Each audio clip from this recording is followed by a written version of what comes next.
Boa noite a todos, estamos aqui para mais uma live da 15ª Subseção e hoje uma live especial. Estou aqui ladeado aqui para a doutora Ana Gleice Pôncio, a nossa vice-presidente da 15ª Subseção, doutora Priscila Picello, que carinhosamente realmente está aqui conosco também aqui para poder conversarmos aqui. Meu amigo, nosso colega, enfim, um magistrado de alto calibre, meu xará, doutor Fabiano Luz, que realmente pôde estar hoje aqui, abrindo mão dos seus compromissos, para estar em Macaé virtualmente aqui, e um agradecimento especial aqui a todos os nossos advogados, estagiários, colegas que nos acompanham aqui nas nossas lives aqui, 15ª Subseção. Um abraço aqui, nosso amigo de Rio das Ostras, Casimiro, enfim, todo o estado que nos prestigia aqui. Eu não posso deixar de começar nessa live aqui, antes de mais nada, de fazer aqui o nosso luto, mais uma vez, sempre, em relação às pessoas que faleceram decorrente da Covid-19. Lamentavelmente, estamos passando aí de mais de 100 mil mortes no Brasil, fora as mortes no mundo, e sem sombra de dúvida, a Covid-19, ela mudou a nossa vida mundialmente falando. Quero também agradecer aqui o Papo Trabalhista, um excelente meio de comunicação aqui, em que tem nosso amigo doutor Fabiano, meu professor, Dr. Marcos Castro, também lá, que realmente vem fazer um trabalho de excelência lá, prestando, obviamente, aí o melhor para a classe, para a sociedade, com excelentes temas que vem tratando ali no Papo Trabalhista aqui. Parabenizar toda a nossa gestão também. Doutor Fabiano, nossa gestão tem emplacado cada vez mais vitória para a classe, para a sociedade.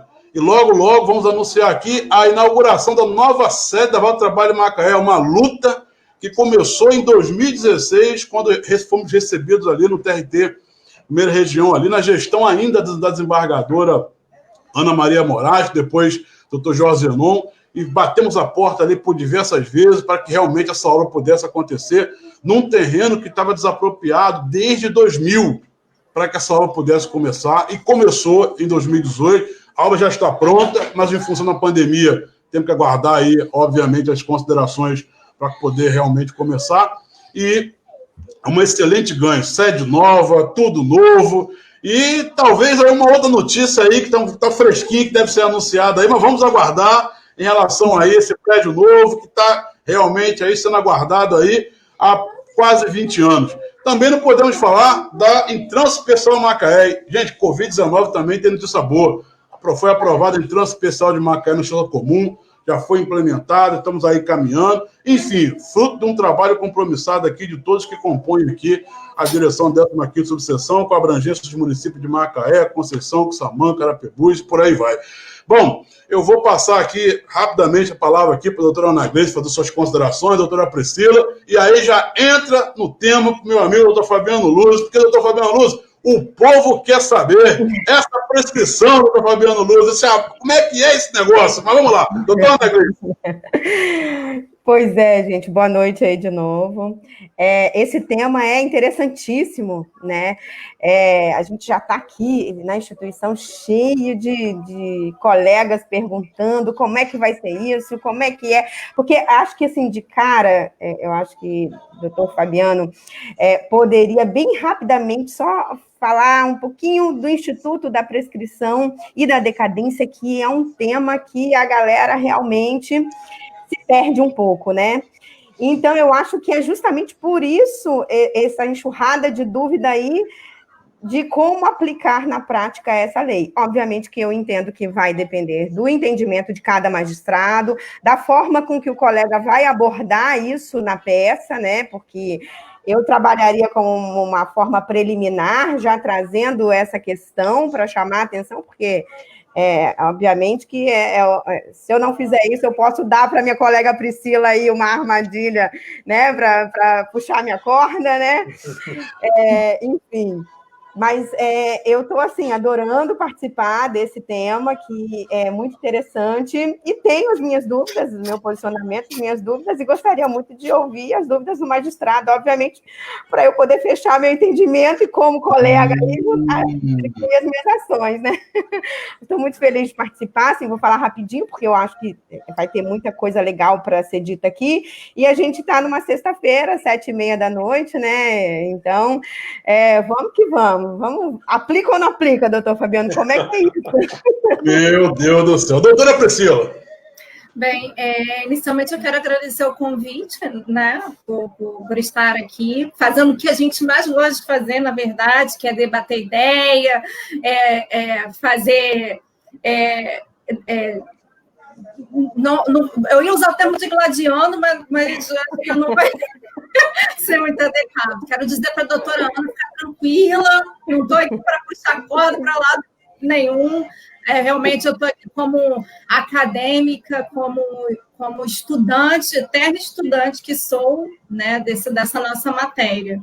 E realmente a gente tem muita coisa para falar, muita coisa para considerar. E essa pandemia nunca trouxe tantas incertezas para a nossa área como a gente tem vivenciado nesses últimos meses, né? Então, acho que o caminho é isso mesmo, a gente fazer essa conversa aqui e até matar um pouco a saudade da interação com os colegas, né? Tentar suprir um pouco o nosso convívio de vara do trabalho, aquele convívio tão saudável, tão é mesmo carinhoso mesmo, né? E é isso, vamos ter muita coisa para falar aqui sobre a situação. Obrigada pela palavra. Sem dúvida, sem dúvida. Agora sim, aquele que vai clarear, pelo menos diretamente, para 1.245 inscritos da 15ª subseção da OAB-RJ, doutor Fabiano, Lei 14.010/2020. Vamos lá, é contigo. Fica à vontade, por pelo menos 3 horas. Tá certo. Gente, antes de mais nada, boa noite. Eu queria estender meu abraço a todos os meus... Eu gosto de falar carinhosamente de amigos, porque, de fato, todas as vezes que vou a Macaé, seja passeio, seja docente, seja a trabalho pelo tribunal, eu sou sempre muito bem recebido pela cidade, pela população, pelo jurisdicionado, pela ordem, na figura do presidente, doutor Fabiano, que sempre com esse sorriso largo no rosto, é uma figura ímpar, que faz um belíssimo trabalho. Eu acompanho de perto, até pelo empenho, né, da OAB no sentido de capacitação dos advogados, no sentido de brigar, e brigar boa briga, né? A gente acaba... eu vou dizer a palavra prostituindo o termo brigar, porque às vezes a gente coloca brigar como se fosse uma coisa tão chula, ruim, mas às vezes a boa briga é muito importante, e eu vejo no trabalho da OAB da Macaé, e aí citando a questão do prédio do tribunal, que foi uma conquista, né? Sair de uma situação anterior, onde eu tive a oportunidade de atuar durante um mês apenas, mas num prédio que talvez não desse as condições de trabalho mais interessante, no sentido até de segurança, né, da própria vida das pessoas que lá iam, para hoje, ainda num prédio belíssimo, eu fico imaginando o pessoal até com medo de sair de lá, triste, né, com aquela vista maravilhosa que hoje tem, mas ir para sua casa, né, um prédio que a OAB participou ativamente, junto à administração do tribunal. Então, a gente parabeniza, inclusive, né, claro, não estou falando em nome do tribunal, porque eu não tenho nem procuração para falar pela presidência, mas fico muito feliz de saber que essa atuação é uma atuação conjunta, importante, e para mostrar que quando a OAB e magistratura, lato sensu, né, em todos os âmbitos, trabalham juntas, a gente tem muito mais a ganhar. Quando a gente divide essas discussões que volta e meia acontecem, né, nós contra eles, juiz falando mal de advogado, advogado falando mal de juiz, isso divide mais e prejudica mais do que fortalece. E quando a gente vê algo similar a isso, a gente vê os dois andando juntos e tendo hoje como benefício, em breve, um prédio moderno, um prédio com uma excelente estrutura, que eu tenho certeza que vai muito bem atender a todos os jurisdicionados e todos os advogados de Macaé, porque assim o merecem. Bom, pessoal, esse tema da prescrição, eu vou dar 2 minutos só para falar de algo que está na memória afetiva de todos nós, né? Vamos colocar assim, na memória afetiva, que essa decisão, só para a gente debater, né? A doutora Priscila acabou de pontuar que né, e deixo, antes de mais nada, também, como é que eu não mando, né, um beijo, né, para as duas também, a doutora Priscila e a doutora Ana, que estão aqui presentes, um beijo para as duas também. Prazer enorme tê-las aqui, mesmo que virtualmente. E saudade de estar presente naqueles debates maravilhosos das aulas de sábado, né? Estou ansioso. O que eu tinha feito eu já joguei fora, né? Porque o direito do trabalho, simplesmente, em 6 meses, ele virou um outro direito, né? Então, já estou até pensando o que eu vou falar na minha última aula presencial, quando estiver presente com vocês, porque eu confesso que não tenho a menor ideia, porque é tanta coisa para falar, que a sensação da vontade de voltar no passado e e começar um curso novo. Mas, barato assim, o direito do trabalho, de fato, nunca teve tão em voga. Voga em que sentido, né? O Supremo parece, né, que esse ano elegeu como ano do trabalho no sentido do direito do trabalho. A quantidade de temas que já foram apreciados esse ano, assim, é porque a gente perdeu de vista. O Supremo já decidiu, por exemplo, no final do ano passado, a questão da Comissão de Conciliação Prévia, decidiu sobre responsabilidade objetiva no direito do trabalho, decidiu sobre a constitucionalidade da limitação de 7 dirigentes sindicais e 7 suplentes, decidiu a questão da DI 6363. Quer dizer, é um somatório de decisões, e agora a gente está na semana talvez na minha perspectiva, desde a DI 6363, são as 2 decisões mais importantes em direito do trabalho, porque envolvem 2 temáticas fundamentais, que é o crédito trabalhista, de um lado, e o próprio exercício da vontade do sindicato, do outro lado. Então, são 2 questões muito emblemáticas no direito do trabalho. E essa questão é claro, o julgamento ainda está acontecendo. Um amigo meu, o juiz André Doster, lá de São Paulo, ele falou uma coisa muito interessante numa live dele, dizendo que o julgamento estava chamando o gato de leão e colocando todo mundo na categoria de felino. Foi muito interessante a abordagem que ele fez, porque a gente tem que lembrar que o julgamento estava tratando se a gente aplica TR ou IPCA. E era decisão, inclusive, na época de precatórios, por arrastamento, o TST já tinha dito que aplicaria também IPCA, porque a ratio decidente do STF seria de aplicação da perda do poder de compra, né, e da violação ao direito de propriedade. E olha que interessante, direito do trabalho transformando o trabalho em propriedade. Olha como é que o argumento muda de acordo com a nossa forma de pensar. E aí não é crítica nem falando bem, é só uma forma da gente analisar que se é propriedade, eu posso ou não posso renunciar. E você abre várias possibilidades para refletir sobre o tema, né? Mas vamos deixar para um outro dia. E essa semana, por que o André brincou dizendo que chamou gato de leão e vice-versa? Porque algo que não estava em pauta foi, do nada, a gente saiu do dilema do IPCA e do TR para entrar no dilema da Selic, que não fazia nem parte do tema. Né? Quer dizer, no final das contas, o que a gente tinha é uma declaração de constitucionalidade ou não da aplicação da taxa, que já foi declarado inconstitucional, e aí eu ressalvo aos amigos e amigas para refletirem sobre uma ação que não é trabalhista, mas com reflexo no direito do trabalho, que é a ação de atualização do Fundo de Garantia. Todo mundo esqueceu isso. Que trata exatamente do mesmo racional. Aplica-se ou não aplica-se o IPCA ou a ATR no caso do Fundo de Garantia. Né? Isso é uma coisa que está passando ao largo. E me parece que a posição do Supremo sinaliza um possível reflexo nessa decisão, cena dos próximos capítulos. Porque, no final das contas, se debate TR ou não. E é interessante porque muito se falou de algumas questões, né? Muita gente aqui não se lembra do período inflacionário, né? O ministro Gilmar, dentro do voto dele, fez um brilhante levantamento sobre o período inflacionário, do qual eu participei. Assim, eu acordava 5 da manhã para comprar leite, porque faltava leite. Minha mãe gastava todo o dinheiro dela no primeiro dia, depois que recebia o salário, por conta da inflação. A galera mais nova não tem ideia do que é a inflação na vida de uma pessoa. A inflação, de fato, é algo que corrói o nosso poder de compra. Mas é interessante porque essa decisão, ela me parece, né, esse debate que a gente está vivendo agora, traz um fantasma que está adormecido e talvez para muitos morto. Né? Fantasma morto é engraçado, né? mas seria isso. Gus Buster, né, foi lá e colocou ele naquela caixinha e separou ele. Porque os economistas, muitos economistas acham que a gente pode voltar a ter uma inflação? Pode, mas nada similar ao que a gente já teve na história. Né? O que a gente teve na história no passado era uma coisa chamada inflação inercial. O que era a inflação inercial? A inflação que se replicava ao passado no futuro com expectativa de aumento. E por isso que a inflação aumentava sempre. Isso me parece que não existe mais, tirando a Venezuela, que é um caso muito específico por conta de uma crise institucional, né? Não de uma crise econômica, mas no mundo como um todo, a gente não tem nada parecido com o que a gente já teve aqui na década de 80. Então, assim, me parece um argumento muito mais... eu vou usar a palavra entre aspas, por favor, tá, gente? Muito mais terrorista do que fático. Não vejo espaço econômico para voltar àquilo. Por isso que eu acho que o argumento acaba sendo muito mais impressionista. E, Aconteceu alguma coisa aí. O que foi? Vocês ouviram? Não, aconteceu um barulho aqui. Foi um Eu acho que foi legal, aqui. Barulho Eu acho legal. que foi aqui. Desculpa, gente. São as agruras do momento telepresencial. Exatamente, eu vou até ver um negócio aqui. Mas vamos lá. Eu estava fazendo uma audiência e minha mulher passou por trás assim. Eu falei, dá oi pro pessoal, ué. Ela passou, dá oi pro pessoal. Mas o.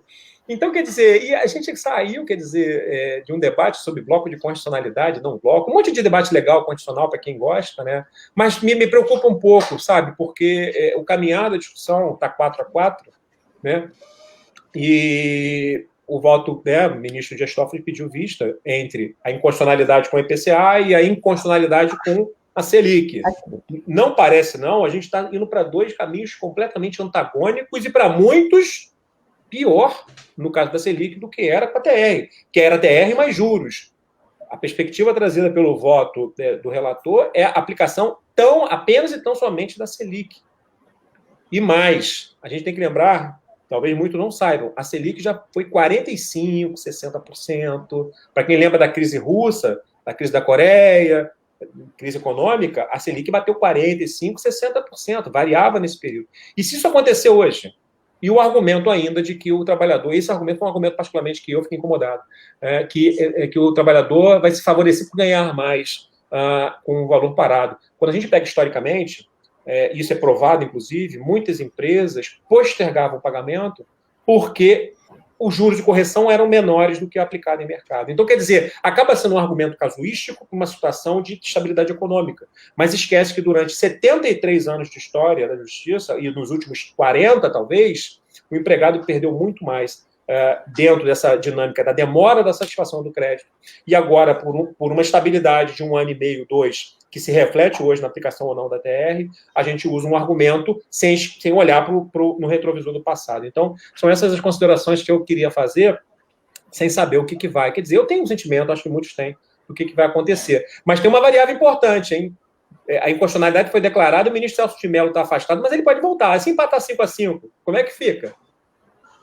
Qual é a solução se o ministro Fux está impedido no processo? Né? Então, cena dos próximos capítulos do que vai acontecer. O pessoal já está falando aí que está tendo uma pressão para o ministro Celso. Fala, ministro Celso, vota, ministro Celso. Tem muita gente falando isso para o ministro voltar. Vamos ver o que vai acontecer. Mas essa ele fofoca aposenta esse ano também, né? Ele aposenta em novembro, se não me engano. Tem muita gente que diz que ele não volta.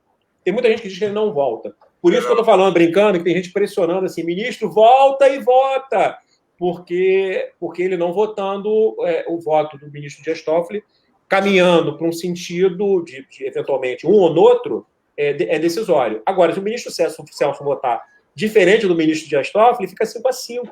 Né? E aí a gente vai ter um empate que tem que ser o empate quanto ao critério, não quanto à inconstitucionalidade. Porque a inconstitucionalidade já está declarada quer dizer, já está não, porque só depois do voto ser proferido, do resultado ser proferido.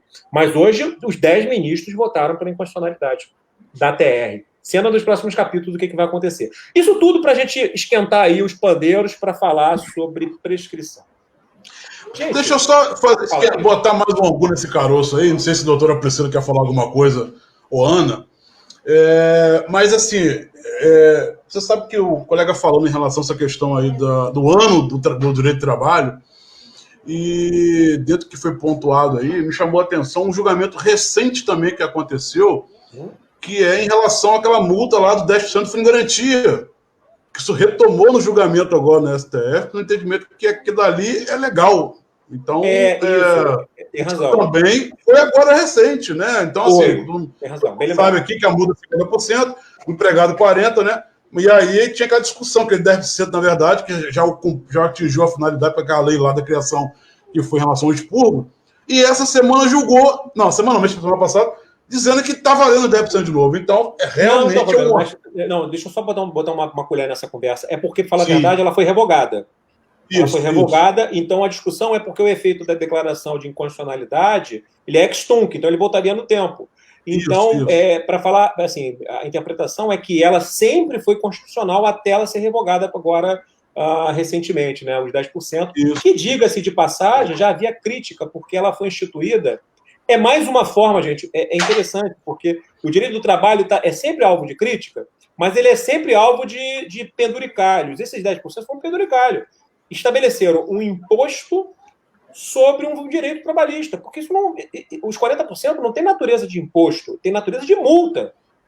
Era uma multa, para falar a verdade, uma sanção que o empregador eventualmente pagava, tendo em vista a extinção do contrato de trabalho. Ela é de 10%, majorada em 4 vezes, enquanto o inciso 1 do artigo 7º da Constituição não é disciplinado, né, que é o da questão da dispensa motivada, né, da necessidade de motivar as dispensas.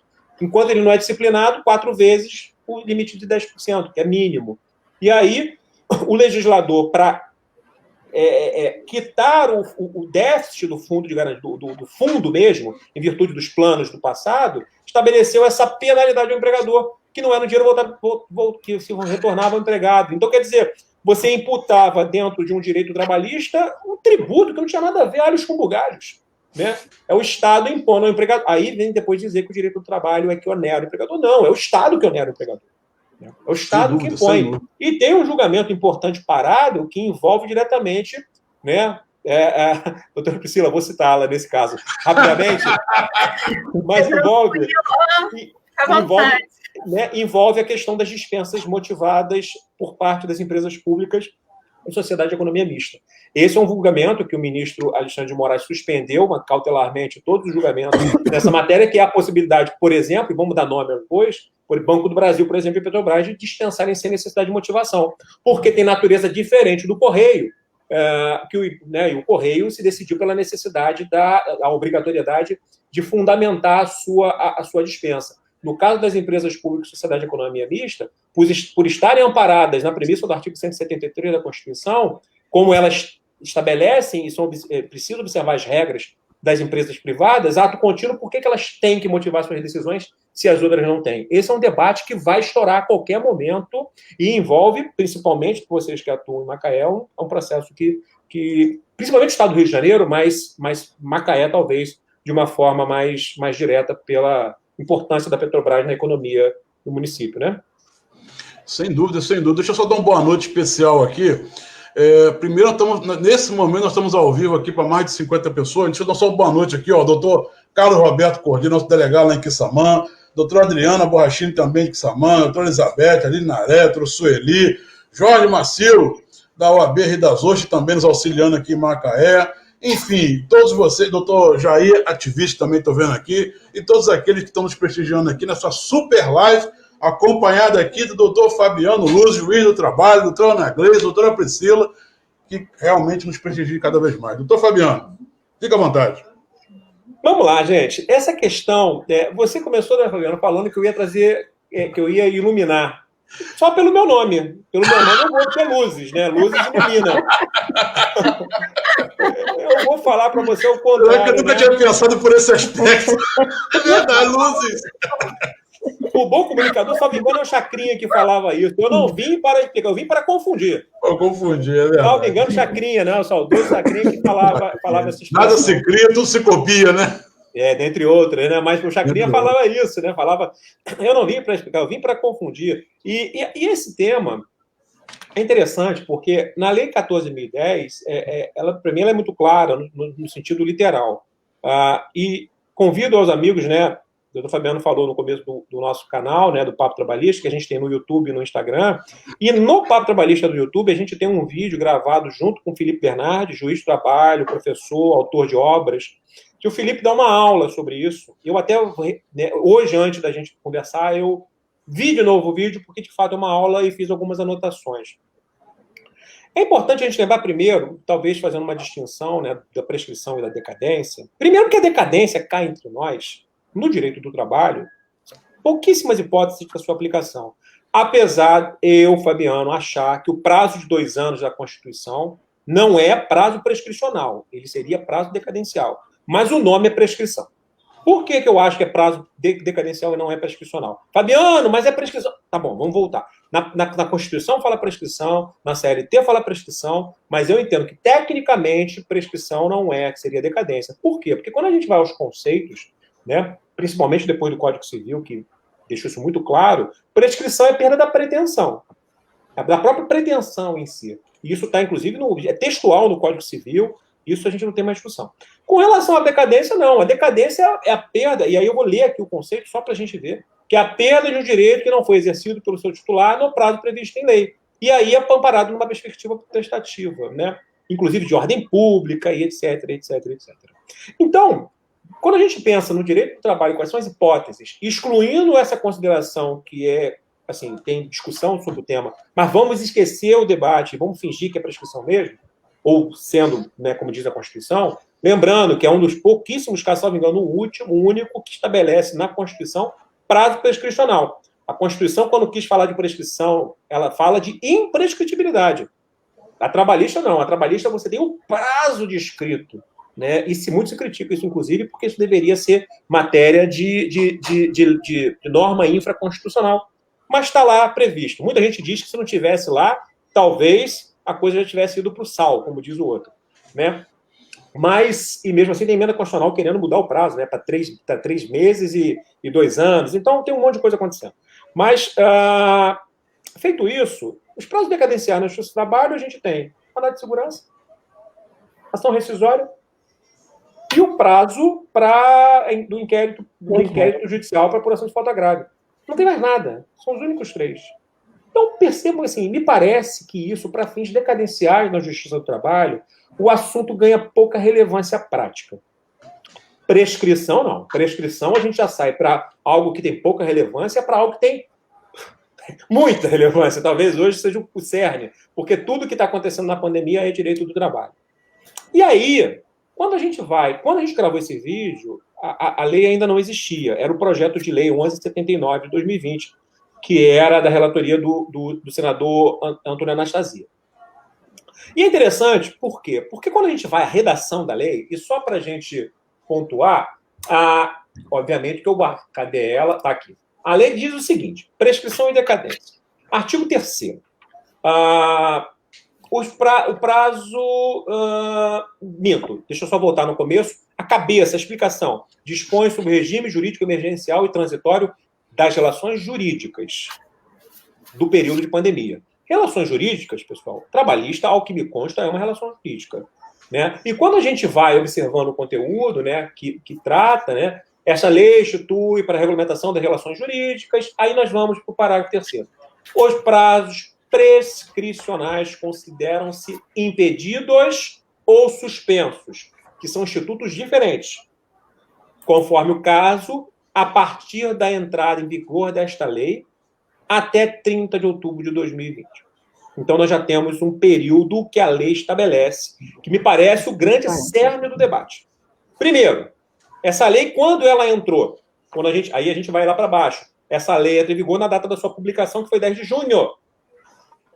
Só que o estado de calamidade começou em fevereiro. Fevereiro não, março, né? Março, dia 6 de fevereiro que veio nós tivemos ai, Jesus, do Legislativo, do Decreto Legislativo número 6, e tivemos um outro agora que eu não estou me recordando. O grande debate que me parece fazer mais necessário é o que acontece nesse período. No período em que começou a pandemia e começamos a ter a afetação do nosso ir e vir, nós todos, até o momento da publicação. Porque me parece que depois do dia 10 de junho, 10 de junho, né? Só para reportar, 10 de junho, 10 de junho de 2020, ele entra em vigor na data, dia 12 que entrou? É 12. Não é 12 que foi a publicação?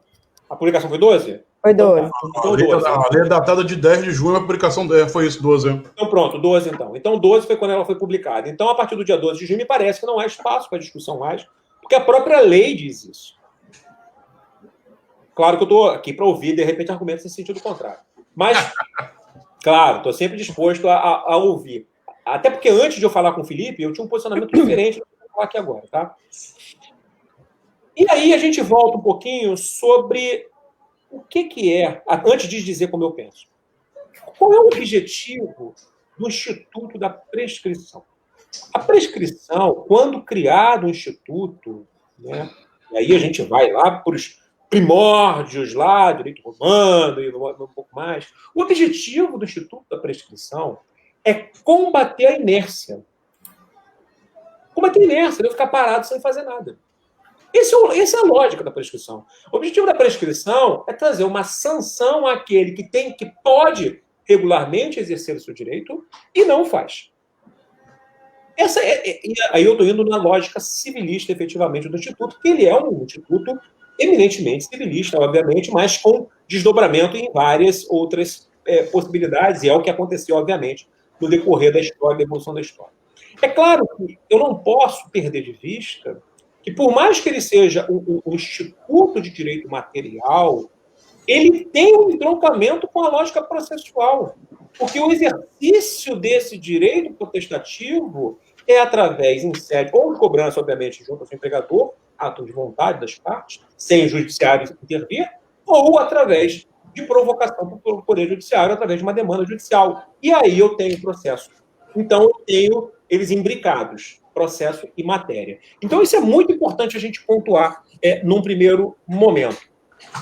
Quando a gente vai ao Código Civil, e aí o Código Civil, para falar a verdade, vou voltar um pouco mais. Antes de falar do Código Civil, a Lei 13.467 trouxe alterações importantes no artigo 11 da CLT.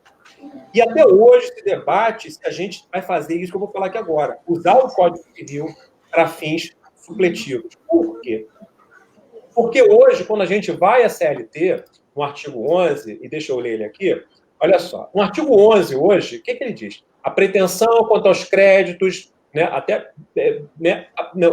parágrafo primeiro, o disposto neste artigo não se aplica às ações que têm objeto anotações, tratando-se de pretensões pretensão de prescreve e tal, tratando de pretensões que vão pedido sucessivo, prescrição total, exceto quanto à parcela, a interrupção, parágrafo terceiro, a interrupção da prescrição somente ocorrerá pelo ajuizamento da reclamação trabalhista, mesmo em juízo incompetente. E essa palavra somente abre espaço para se questionar se aplica-se apenas ou tão somente a CLT ou se a gente continua conversando com o Código Civil. Eu, Fabiano, entendo e interpretando o artigo à luz do artigo 8º da CLT, que diz que o direito comum é fonte subsidiária, que a aplicação do dispositivo da CLT é apenas e tão somente para quando nós falarmos de ajuizamento de ação.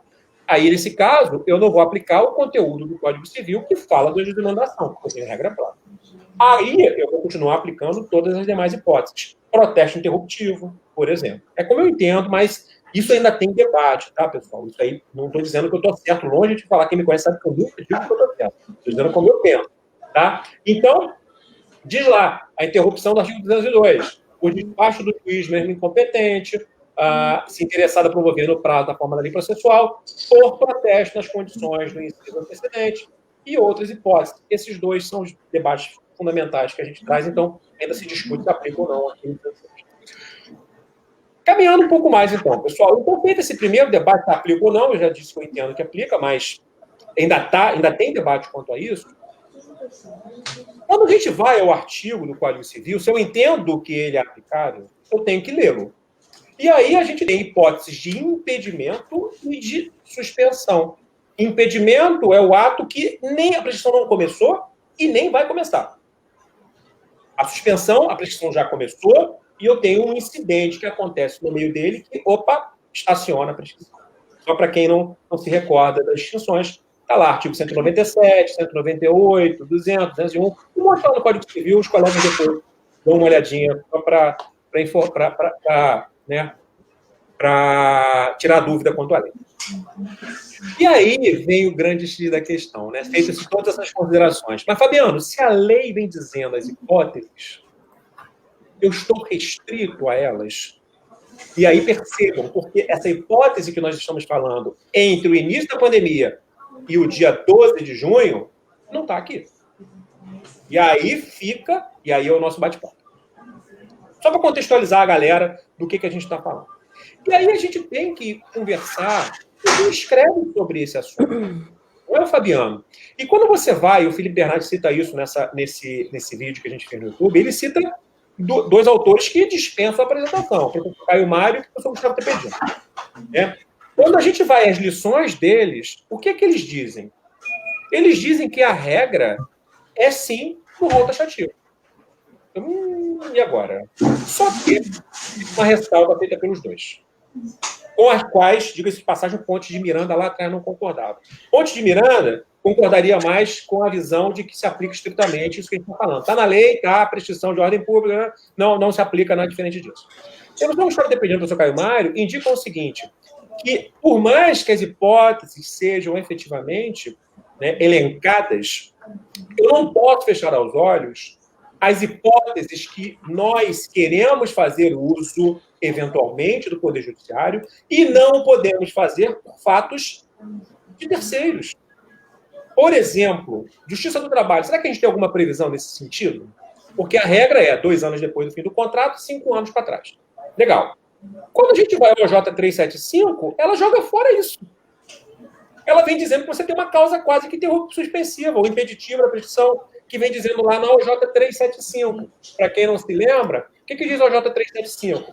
A suspensão do contrato de trabalho em virtude de percepção de auxílio doença ou aposentadoria por invalidez não impede a fluência do prazo prescricional. Bacana, é a regra. Ressalvada a hipótese de absoluta impossibilidade de acesso ao judiciário. Então, nós já temos, como, claro, Fabiana, é uma OJ, não é? Eu sei, mas nós temos uma interpretação que guarda daqui a pouco para a gente caminhar. Então, que endossa aqui, peraí, como é que eu posso ser penalizado se eu queria fazer uso e não pude? Legal, então. Continuando, o que a gente teve, e aí eu preciso ler o decreto legislativo, eu tenho que pegar os atos municipais, lembrando que o Supremo declarou que era uma competência concorrente, né, o ministro Alexandre de Moraes, salvo engano, né, da lavra do ministro Alexandre de Moraes, dizendo que todos os entes podem estabelecer premissas. O município de Niterói, por exemplo, estava multando para a rua, que é onde eu moro. Foi para a rua sem precisar? Caneta, malandro. Como é que eu posso ir para a rua, eventualmente, buscar minha documentação? Se estiver em outro local. Ou, eventualmente... Estou citando um caso bem extremado. Como é que eu posso ir ao escritório do meu advogado? Mas, Fabiano, hoje em dia, né, eu consigo acesso ao meu advogado por telefone. Gente, só pensar nas audiências telepresenciais, o que vocês estão vendo aí, para vocês verem que a coisa não é tão simples quanto parece. Né? Então, nós temos, decreto legislativo, nós temos competência concorrente para vedar o direito de ir e vir do cidadão em virtude de um bem maior, que é a saúde coletiva. Nós temos a OJ 375 falando sobre a situação. E mais, nós temos os atos do tribunal, do TST e do TRT da primeira região, especificamente, que a gente está falando aqui para quem é do Rio de Janeiro. Né? Se tiver alguém fora do Rio, desde já um abraço, mas só para a gente contextualizar aqui para Macaé. Né? Então, nós temos atos impedindo o próprio acesso ao Poder Judiciário, de forma direta. Mas, Fabiano, não impediu a ação. É verdade, não impediu o direito de acionar. Está coberto de razão. Mas, quando eu linko a necessidade de peticionamento, eu distribuir uma ação, eu tenho que lembrar que, no direito do trabalho, a consolidação de provimentos da Corregedoria do Justiça do Trabalho determina um monte de documentos obrigatórios. Identidade, CPF, contrato de trabalho, carteira de trabalho, um monte de coisas. Que, quando não levados ao processo, inclusive, podem, a depender do processo, levar até a extinção do processo sem resolução de mérito. Então, nós temos diversas coisas que são esparsas, que, quando eu jogo no mesmo bloco, me fazem refletir. Porque eu ainda não respondi. Eu, por enquanto, só estou dando dados. Só estou jogando pegadinha do malandro, né? Depois eu venho, Quando a gente anda um pouco mais, eu tenho a MP 927, que depois caducou. Mas a MP 927, não sei se vocês vão lembrar, ela trouxe uma possibilidade para o empregador de suspensão de exigibilidade do fundo de garantia. Inclusive para fins prescricionais. Espera aí. Qual é a natureza do FGTS? O ministro Gilmar, prazo de 5 anos de prescrição, trabalhista. O fundo de garantia nasce sozinho? Não. Ele é um direito acessório, é um direito principal, que é salário e demais benefícios. Como é que eu posso entender que um benefício acessório fica suspenso ou impedido, né? E os demais não? Também para a gente refletir sobre isso. Estou tentando trazer argumentos, para depois eu dizer o que eu penso. Não satisfeito, vou além. Né? E aí eu vou no direito comparado. Fabiano, você vai falar de direito comparado? Vou porque eu sou ruim. Sou ruim e o artigo 8º vem dizendo que o direito comparado é fonte também de analogia para fins de eventuais lacunas. O que o direito comparado trata sobre isso? Né? Primeiro, quando a gente vai ao Código Alemão, e aí eu vou pegar a cola que vocês, obviamente, eu não tenho nem o Código Civil decorado, imagina alemão. Né? O Código Alemão, no seu artigo 206, trata da possibilidade de suspensão em situação de força maior. Primeiro aspecto. O Código Argentino, nossos irmãos vizinhos, vem dizendo, no artigo 3.780 do Código Civil, pelo tempo em que houver dificuldade ou impossibilidade de acesso ao judiciário. O Código Francês, artigo 2.234, se fosse Marcos Dias aqui, ele ia falar em francês. Eu não sei falar nada disso. Vem dizendo o quê? Impedimento também. Nós chamamos mais uma causa de impossibilidade de caminhar com o prazo prescricional. Isso tudo está no Código. No Código. Mas ainda, vamos pegar os nossos irmãos latinos, né? lá um pouquinho, nossos irmãos latinos ibéricos ainda, né? Portugal e Espanha. E editaram durante o período da pandemia 2 atos. 2 atos. Portugal, artigo... nossa, minha letra é horrorosa. Artigo 4º, parágrafo 3º da Lei 1A de 2020. E a Espanha, no Decreto Real 463 de 2020, indicando que durante o período da pandemia também não haveria o curso do prazo prescricional. Percebam que a gente tem um monte de coisa falando. E aí, quando você vai somando tudo isso, me leva a pensar... faltou um detalhe. Qual é a natureza da Lei 14.010? Essa aqui eu vou falar para vocês que eu confesso que acho forçado o argumento. Mas eu vou falar já para, de repente, um monte de gente anotando, fica aí também para o papo. Tem muita gente que defende que a Lei 14.010 é uma lei de natureza interpretativa.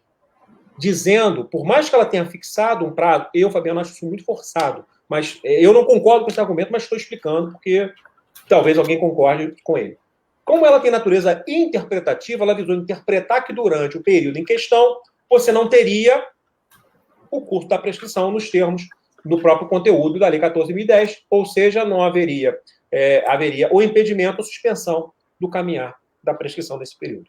Por mais que ela estabelecesse, ela falou dia 12 porque foi quando ela foi publicada, ela falou, mas não quis dizer isso. O que ela quis dizer ela é textual para cá, mas interpretativa para o período anterior. Nós temos diversas hipóteses de lei interpretativa, mas aqui eu confesso aos amigos, que eu acho muito forçado. Mas é um argumento a mais. Então, quando eu somo esse monte de balaio de gato, pessoal, eu já falei para dedéu, eu confesso que eu acho, Fabiano Luzes, eu, simples juiz substituto dentro do nosso tribunal, eu entendo que durante esse período o prazo, se não há curso do prazo prescricional. Agora, só vou deixar claro uma coisa. Eu não pensava assim antes. Antes dessa conversa com o Felipe, eu confesso para vocês que eu entendia pela aplicação da literalidade do Código Civil. E por que eu estou dizendo isso? Porque eu faço sempre questão de dizer que quando eu acho que é muito... Eu não vou dizer que é digno, porque eu estaria falando de mim mesmo, mas é muito importante o diálogo, porque às vezes as pessoas trazem argumentos que nos fazem refletir de forma diferente. E esses argumentos que foram trazidos pelo Felipe, eu conversando com o Marcos e estudando mais, eu mudei meu ponto de vista na hora, porque os argumentos me convenceram.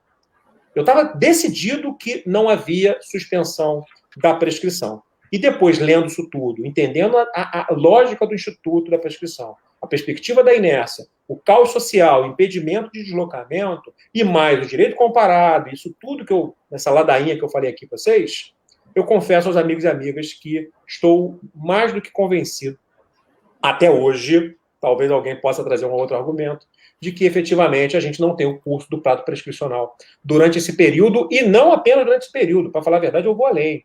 Durante esse período e até o término do prazo de calamidade pública estabelecido pelo decreto. E aí eu vou falar igual os ministros, é como entendo. É como voto que eles dizem. E é isso, quer dizer, É como voto. Então, assim, brincadeiras à parte, eu acho que é esse o argumento posto. Eu acho que é esse o argumento, o debate, é um dos argumentos postos. Eu acho que é esse o grande debate, né? O debate do que aconteceu antes do dia 12. Esse talvez seja o ponto mais importante aí para a gente, eventualmente, bater um papo. E deixo vocês à vontade, estou aqui sujeito a pedrada, laranja, tomate, o que vocês quiserem, estou aqui para conversar.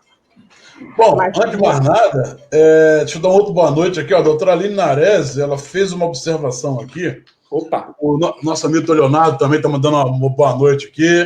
Grande abraço. A doutora Gisela, a doutora Cleide Cury. E a doutora Aline Nares já pontuou aqui uma questão aqui, que no direito de trabalho a previsão de 2 hipóteses de prescrição e 3 de hipótese de decadência. Todas as hipóteses são suscetíveis de suspensão e interrupção? Ela está perguntando isso, doutor? Me parece que sim, porque ela não há como a gente... assim, o Instituto alcançado é da prescrição de forma objetiva, né? Me parece que sim. Não vejo como segmentar a aplicação da suspensão para um caso de prescrição e outro não, né? Não sei o que vocês pensam, mas me parece que alcança o Instituto Prescrição e o Instituto Decadência de uma forma global. Ok. Doutora Priscila, vamos começar com a doutora Priscila. Fabiano, ele é maldoso, tá vendo como ele é maldoso? Percebeu que ele é maldoso. Vamos começar com a doutora Priscila. Doutora Priscila, deixa eu fazer um parênteses. Pois não. Eu gosto muito de ouvir a doutora Priscila, porque a doutora Priscila tem, obviamente, não vou esconder de ninguém, todo mundo sabe que ela é advogada de uma grande demandada na região, mas isso não impede, aí eu quero fazer uma defesa, porque a gente já conversou várias vezes, não impede o raciocínio crítico. A doutora Priscila, nunca que eu conversei com ela nunca se deixou contaminar quando ela se coloca. Então, por isso que eu, nessa história de, eu vou defender porque me favorece e vice-versa, todas as vezes que eu conversei com ela, todas, sem exceção, eu sempre dei argumentos sólidos, primeiro porque você é uma brilhante advogada, de um conhecimento vastíssimo, e mais do que isso, muito bom senso e ponderação. Então, aos amigos e amigas que estão aqui, eu tenho que vamos ouvir, porque vão ser argumentos ponderados. A gente já começou colocando ela contra a parede, né, doutor Fabiano? Me defender alguém, né? Mas, enfim, quando o colega Fabiano me convidou para estar aqui, eu confesso que eu sei que vocês são muito estudiosos, né? Comecei a pesquisar o assunto e montei aqui. A minha pesquisa culminou até com uma resenha até de um artigo, e a minha posição, né, eu já adiantei aqui para os colegas antes da gente entrar, é que não há suspensão da prescrição, e aí eu levantei uma série de questões, enfim. Mas agora eu fiquei acanhada, como o doutor Fabiano colocou aqui, enfim, fiquei tímida diante das provocações dele. Mas assim, enfim, eu só posso esperar que ele não apareça em Macaé nos próximos meses, porque eu sei que talvez não conseguirei convencê-lo assim, a minha tese. Não vou nem dizer a tese da minha empregadora, fala aqui tese de Priscila, tá? Mas, assim, alguns comentários que eu vou colocar, quem sou eu para tentar ter a pretensão de mudar a opinião de ninguém. Mas eu acho que o nosso objetivo aqui realmente é a nossa conversa, né, que vai engrandecer aqui até as nossas convicções, e pode ser que eu mude também de opinião, enfim. Bem, a primeira pergunta que eu queria fazer, e aí prometo que eu não vou despejar meu questionário inteiro aqui do doutor Fabiano, porque senão a gente não vai ter tempo hábil aqui. Uhum. O parágrafo primeiro do artigo 3º, a redação do artigo me pareceu ressalvar a sua aplicação, dispor que a suspensão não seria aplicável em casos que o ordenamento jurídico prevesse situações especiais. Então, minha primeira colocação, posso ter uma interpretação aqui ingênua, né? Mas, enfim, estamos aqui realmente para construir o conhecimento. Mas a minha primeira pergunta ao doutor Fabiano será que o parágrafo 1º da lei não ressalva a situação especial da prescrição trabalhista? Souza? Não sei, assim, olha, voltou para mim? Volta para mim? Voltou. Olha, o parágrafo primeiro do artigo 3º, né? Sim. A redação dele é assim: este artigo não se aplica enquanto perdurarem as hipóteses específicas de impedimento, suspensão e interrupção. O que me parece? Me parece que ela é complementar. Não sei, porque quando ela está dizendo que enquanto perdurarem as hipóteses específicas, o que ele está querendo dizer? Não sei. De fato, estou interpretando aqui agora o sistema. Me parece que ele está dizendo o seguinte: quando tivermos hipóteses específicas, aplicar-se-ão elas. Na hipótese de não ocorrência delas, eu aplicaria essa hipótese do artigo 3º, parágrafo 1º.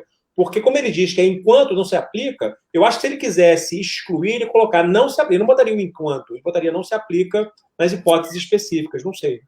Será que a prescrição trabalhista não é uma situação específica? Porque, na verdade, a gente sempre teve todo um regramento próprio, né?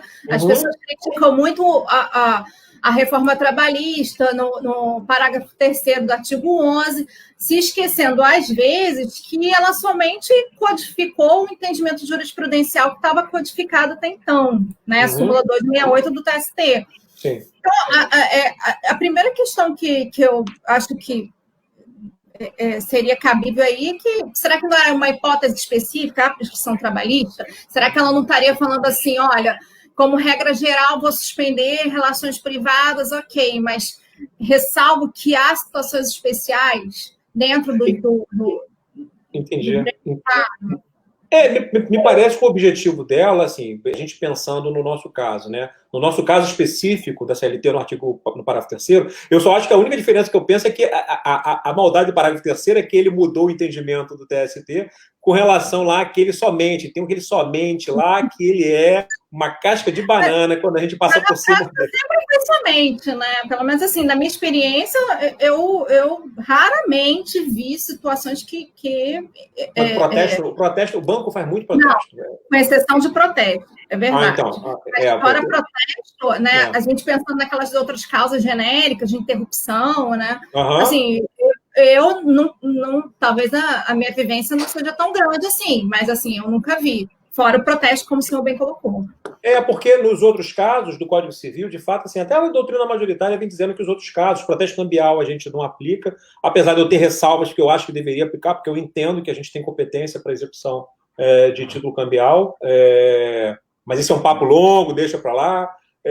No ato judicial que constitui mora o devedor, até pode acontecer, mas eu não consigo nem pensar num exemplo aqui agora concreto, e qualquer ato inequívoco, ainda que extrajudicial, que imposta reconhecimento de direito pelo devedor. Se passar aquela previsão de acordo extrajudicial em cartório, talvez venha a ser uma hipótese. Mas hoje, eu particularmente entendo que a doutrina majoritária, primeiro e segundo apenas, e aí, no final das contas, a gente estaria dizendo que só se aplicaria o artigo 202.2, né? Porque o 1, a CLT já prevê a questão do ajuizamento. Eu concordo com isso. Né? O protesto cambial é porque eu tenho uma visão bastante específica, porque eu entendo que a gente pode executar cheque desde que decorrente da relação, porque você está quitando, mas o TST não entende isso. Eu interpreto porque quantas vezes você vê o inadimplemento de um cheque, aí a gente quer executar a obrigação e esquece que o cheque é um título de crédito que dá quitação à obrigação. E aí eu perco a exigibilidade porque ela foi quitada com a cártula. Então é a cártula que tem que ser executada. Né?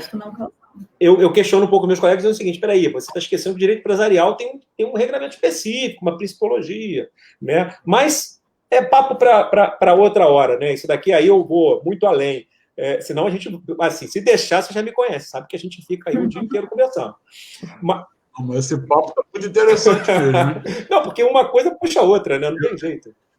Eu não tinha pensado por esse aspecto do cheque também, não. Sei o que anda apenas, mas eu não tinha pensado sobre isso. Só para deixar claro, eu não coloco nos meus processos aquela cláusula de que o processo do cheque se quita depois da compensação. Eu não boto isso no meu processo. Aí muita gente fica triste, dizendo o seguinte: mas assim eu não vou saber se recebeu ou não. Eu cheguei, doutor, princípio da autonomia da abstração dos títulos de crédito. Né? São dois princípios que tangenciam os títulos de crédito. Quando eu pago com título de crédito, eu quito a obrigação. Ato contínuo. Não sou eu que estou dizendo isso, não. É a principologia dos títulos de crédito. Então, eu passo a ter o dever, em tese, na minha ótica, de executar o título de crédito, não a obrigação trabalhista. Para mim, ela foi quitada, ela está extinta. né? Salvo diferenças eventuais, né? Se houver diferença eventual. Por isso que eu não coloco essa cláusula. E mais, né? O título de crédito ele se quita, ele é de pronta apresentação, né? Com a entrega do cheque, a obrigação está quitada, né? Mas isso é um papo muito grande. Aí a gente eu vou trazer um nó. Mas entendeu, doutor Priscila? Eu entendo que mesmo nesse caso, a gente estaria falando, deixa eu voltar até aqui para o artigo preciso primeiro.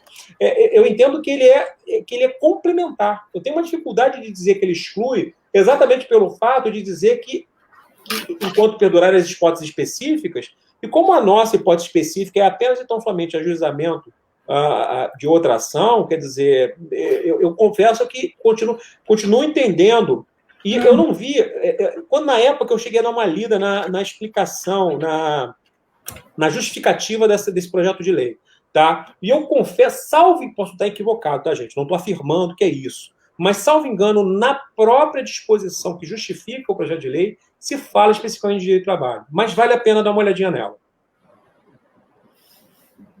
Posso estar equivocado. Não, sem dúvida. Doutora Priscila, tem mais alguma ponderação aí? Tem várias, mas... Vamos fazer um bate-bola, então. Uma doutora Priscila, uma de Ana, então. Vamos voltando. Passa a palavra para a Ana, vamos lá, você, então. Depois tem a minha também. Então, na verdade, eu acho que o doutor Fabiano pegou a minha anotação aqui, sabe? Tudo que eu coloquei aqui, o doutor Fabiano reproduziu aí. Eu acho, assim, que a lei, ela não cuidou com muito carinho do empregado, né? Salvo aí a interpretação da doutora Priscila, né, que abriu essa lacuna, enfim. Mas eu interpreto, desde o início, exatamente como o doutor Fabiano posicionou. Eu entendo que não teve uma regulamentação muito clara, né, a gente não teve regulamentação do período anterior da publicação da lei. Então, talvez por isso que o doutor Fabiano tivesse um outro posicionamento antes de ouvir aí um outro colega, né? Mas eu consigo, vendo o decreto 6, a gente está no estado de calamidade, os escritórios, eles estão fechados, existem inúmeras dificuldades, é tudo que o doutor Fabiano ponderou. Então, eu só consigo ver o caminho, né, da suspensão. É muito difícil, tanto a gente está vivendo um isolamento social. A gente não pode sair na rua porque, como o doutor Fabiano colocou, a gente pode receber uma multa, a gente tem um documento que está num determinado lugar, que eu preciso pegar, eu preciso sair de casa. Não é, a internet, ela facilita muito, mas ela não salva a gente de todos os problemas que a gente tem. Então, assim, eu não consigo ter outra interpretação que não seja suspender de fato, né, a prescrição e eventual decadência que pudesse ter aí nesse processo que viesse a ser ajuizado. Eu talvez pudesse ficar um pouco mais claro, por isso que eu acho que a lei não cuidou muito do empregado, de colocar, né, direitinho, enfim.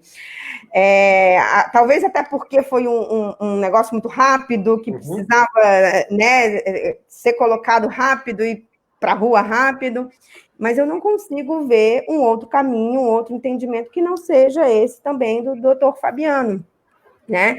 E digo isso porque eu sinto na pele as minhas dificuldades, né?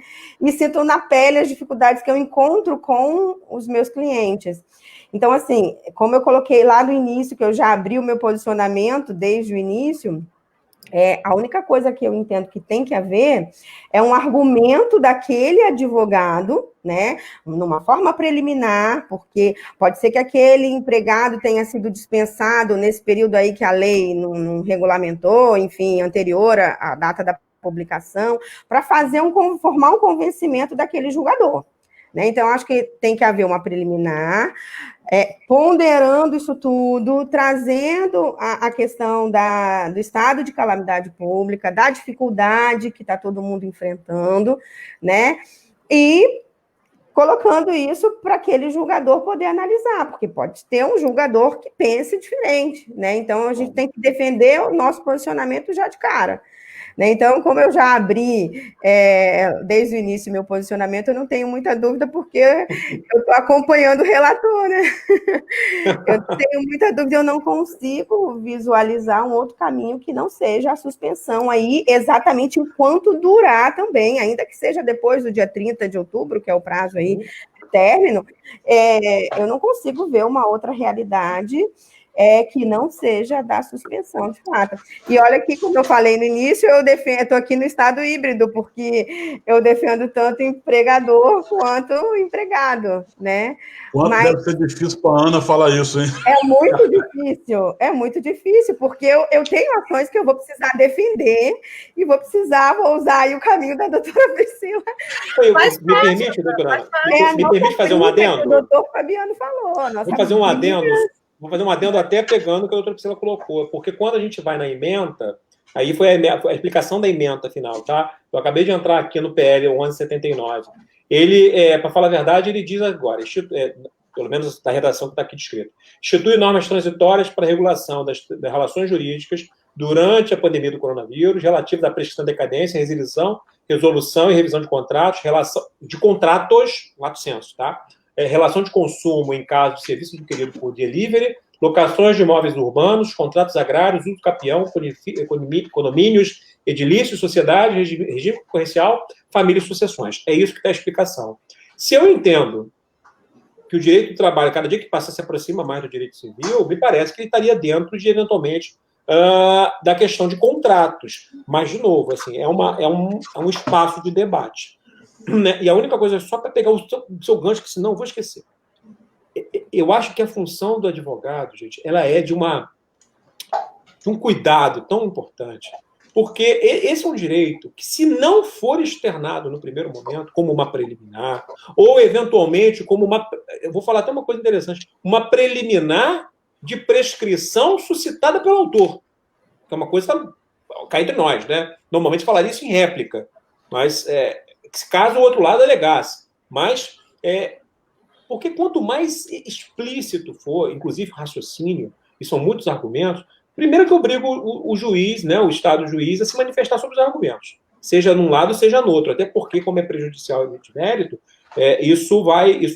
obviamente, isso vai a recurso, eventualmente o tribunal pode, no segundo momento, analisar, até pelo efeito devolutivo amplo do processo, ele vai analisar os argumentos ali trazidos. Então, é muito importante que traga todos os conteúdos, e vou repetir o nome, efeito devolutivo amplo. Porque, da mesma forma que o juiz pode entender de uma forma, os desembargadores podem de outra. Como é matéria legal, vai chegar no TST. Aí, no sábado, só não sei o que vai acontecer no futuro.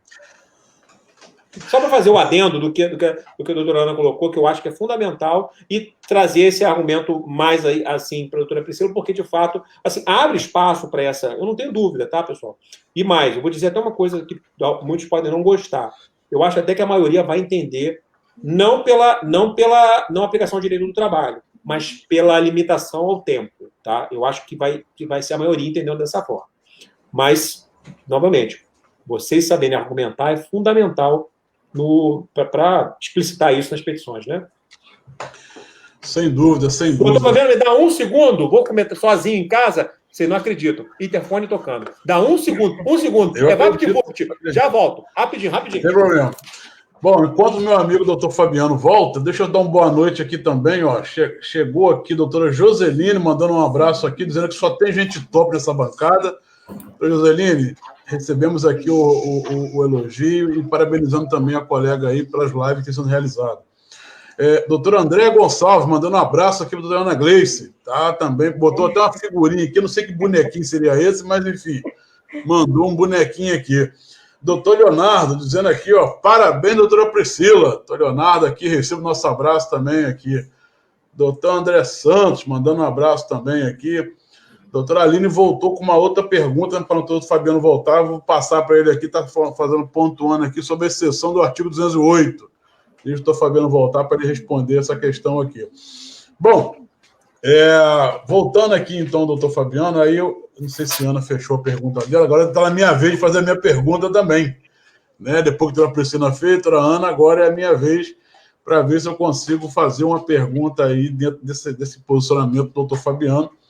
que já passou a opinião dele aí, que entende que o prazo está suspenso realmente por todo esse contexto aí histórico, né? Foi aí realmente uma explanação muito interessante.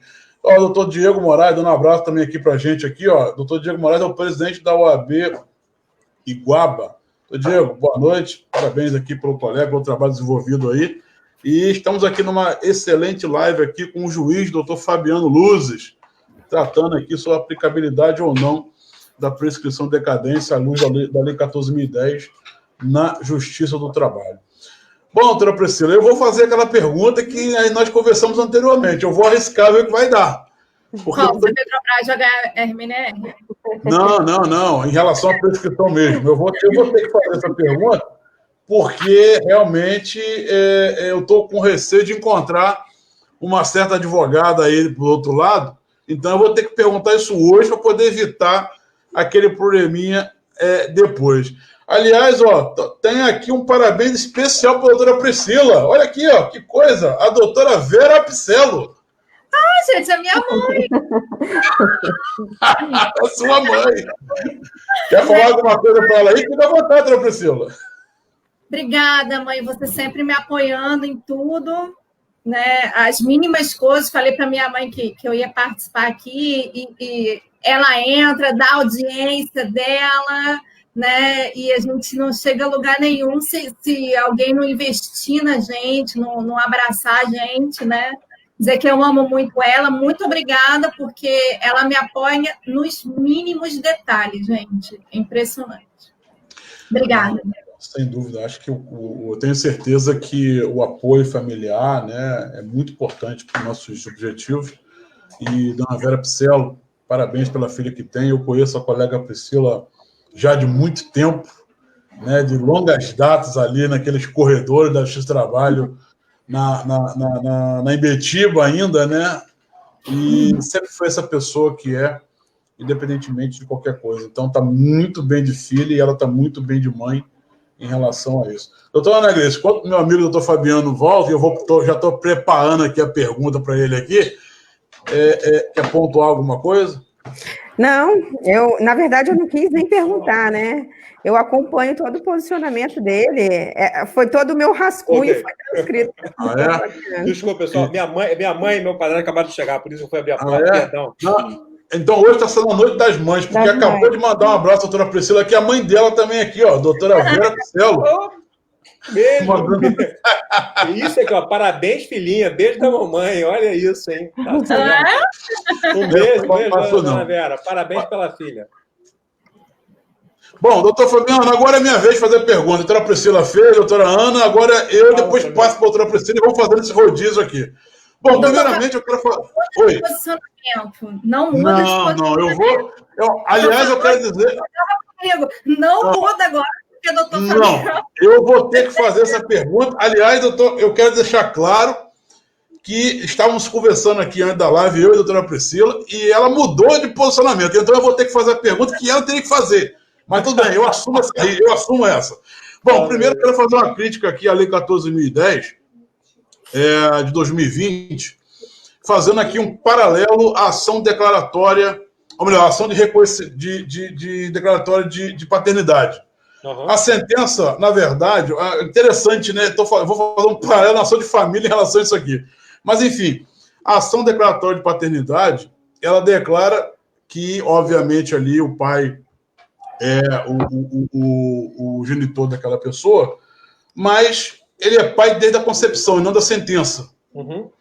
E no caso aqui, a Lei 14.010, ela, ao colocar o período aqui da suspensão da prescrição, a partir do dia 12 de junho, como bem pontuou a colega Ana aí, ela foi injusta, porque a pandemia está declarada no Brasil desde março. Então, ela citar no parágrafo 1 do artigo 1º, tá, que o decreto legislativo fala de março e dizer que ela se aplica a partir de junho, na minha opinião, foi uma tremenda injustiça. Uhum. Porque ela diz que é março, mas vale a partir de junho. É, com todas as vênias ao nosso Congresso, uma tremenda injustiça. Tá? Independentemente de onde se aplica essa prescrição aqui, ela deveria dizer sim a partir de março, porque ela menciona no artigo 1º e não a partir de junho. Para mim, já começou mal data máxima vênia quem pensa diferente. Bom, feito isso, meu amigo Dr. Fabiano, a minha pergunta em relação aqui ao posicionamento do colega, que eu respeito muito, mas não querendo encontrar uma advogada, uma certa advogada pela frente, que tem uma preliminar montada em relação a esse argumento, a minha pergunta é: como defender que a suspensão pela Lei 14.010 de 2020 se aplica a justiça do trabalho, haja visto que a prescrição trabalhista está calcada na Constituição no artigo 7º?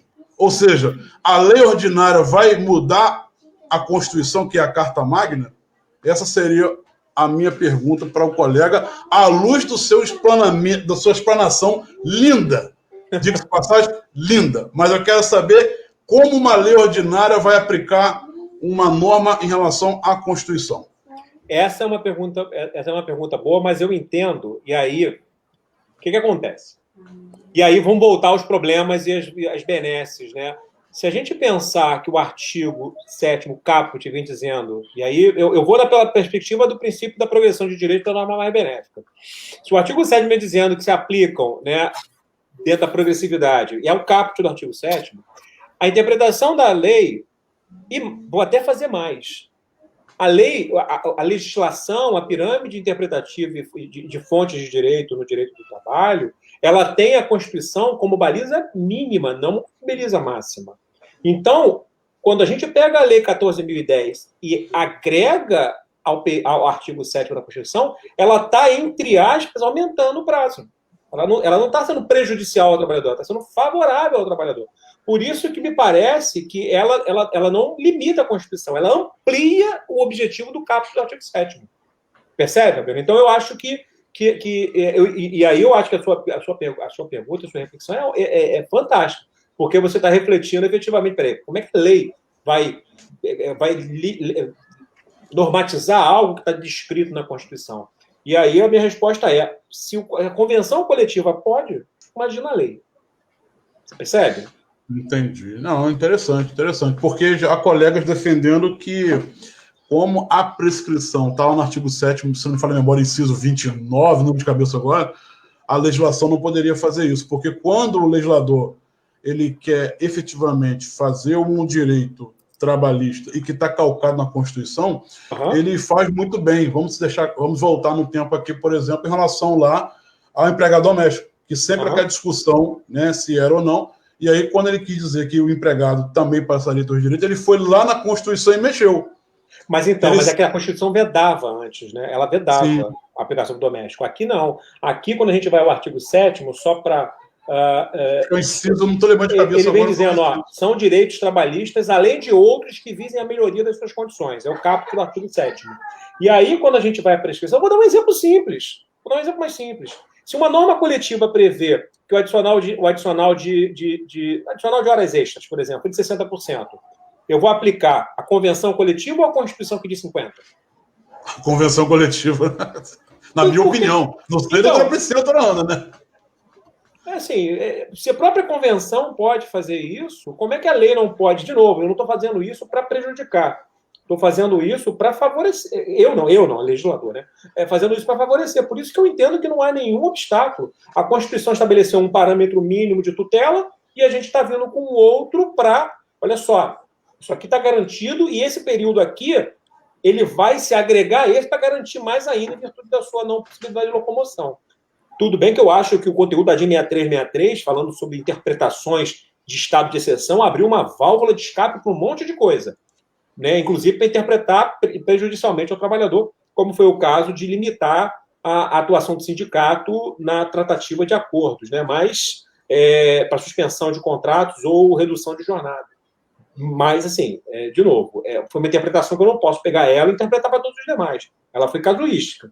Eu, particularmente, com todo o respeito do Supremo, não concordo com aquele conteúdo. Relativizar a Constituição, assim, se a Constituição é a última barreira de proteção, não a mim, trabalhador, porque eu não sou trabalhador no sentido da CLT, mas eu sou pai, a CLT prevê. Eu sou dono de imóvel, a Constituição defende. Eu sou um monte de coisa que a Constituição tutela. Se eu começar a relativizar para o trabalhador, quem me garante que ela não vai relativizar o direito de família? Quem me garante que ela não vai relativizar as interpretações do direito de propriedade? Quem me garante que ela não vai relativizar um monte de coisa que a gente tem hoje? Daqui a pouco eu volto a ter prisão perpétua, direito de pena de morte, está relativizando tudo. Essa é a minha preocupação. Quando eu relativizo o texto da Constituição, a gente está enfraquecendo a sua força normativa. Fica aí para reflexão nossa, né? Ok, um bom raciocínio mesmo. Doutora Priscila. Enquanto eu estava ouvindo os colegas falarem, eu confesso assim que eu sempre interpretei, né, eu na minha humilde posição, né, quem sou eu para chegar a determinada conclusão, mas sempre me pareceu que a Constituição estabeleceu pisos como diz aí a doutrina mais tradicional, né, o patamar mínimo civilizatório em relação aos direitos materiais. Eu nunca pensei nesse mínimo existencial como uma forma de garantir também um prazo prescricional mínimo, né?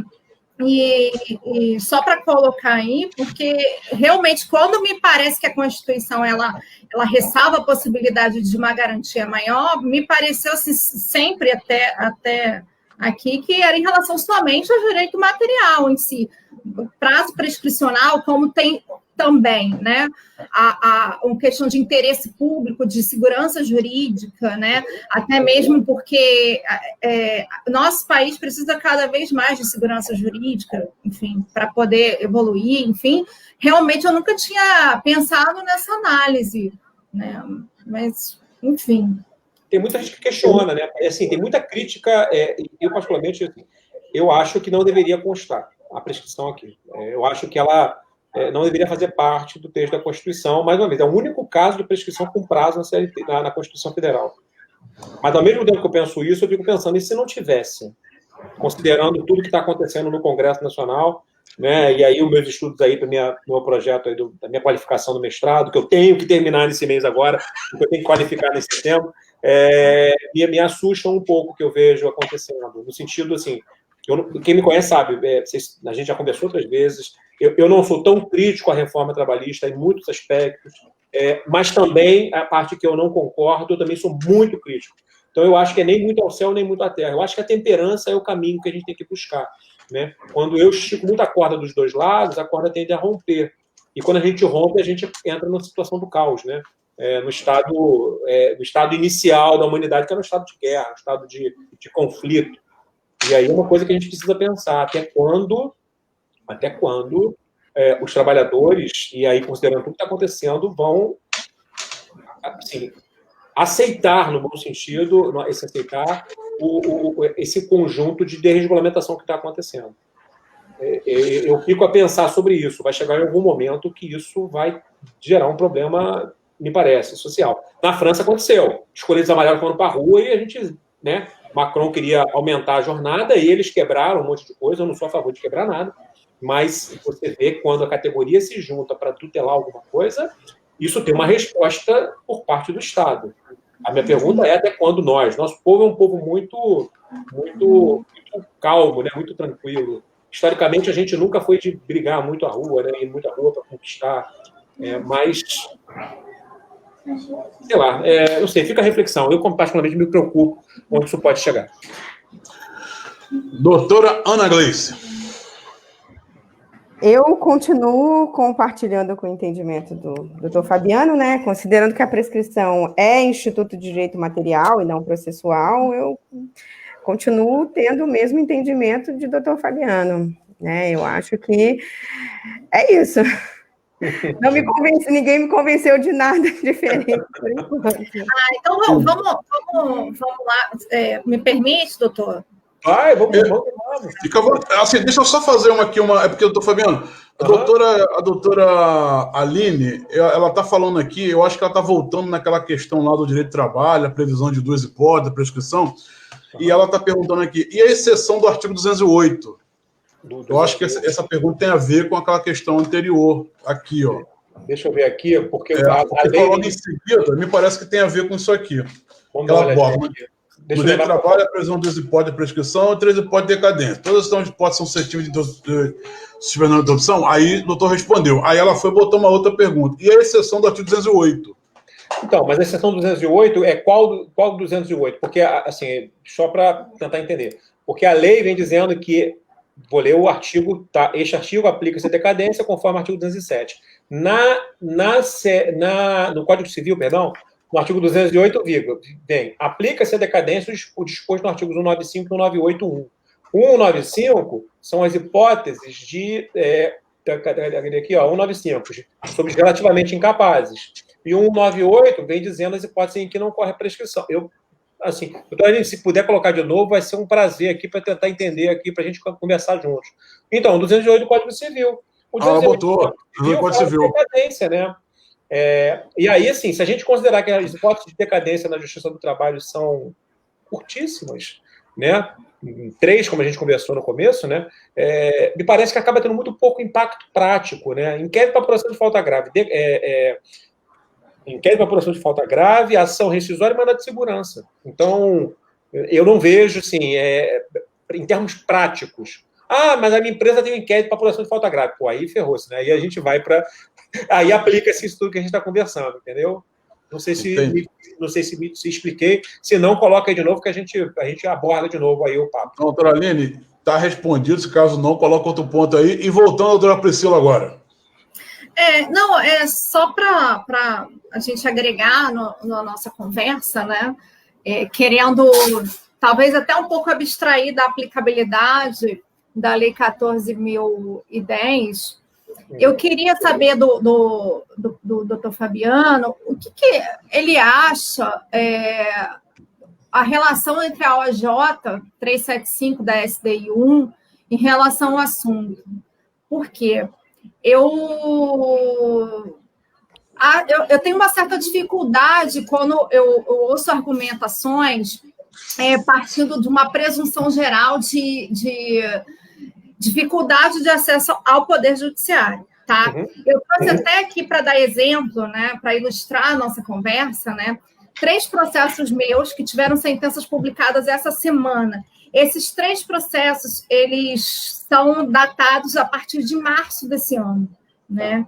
Então, assim, espetacular, né? A eficiência como o Poder Judiciário tratou, né? A gente vê aí que o Judiciário tá dando um show de produtividade, né?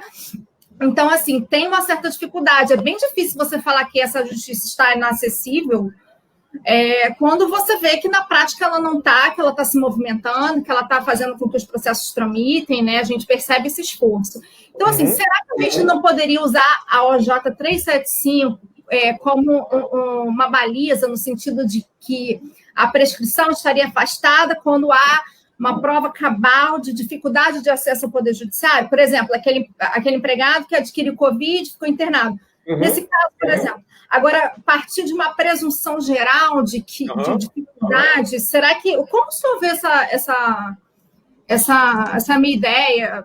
Acho que faz todo sentido, diga-se de passagem. Até porque, da mesma forma que eu utilizei a 375 para ratificar que pode, eu acho que interpretar ela pela metade, aí seria uma interpretação, obviamente... Claro, no meu caso, né, porque eu não tenho nenhum interesse nos processos, me parece que seria uma interpretação oportunista e direcionada. Agora, eu sou obrigado por lei a ser imparcial. Os advogados não têm essa obrigação, pelo contrário, o advogado é parcial no processo.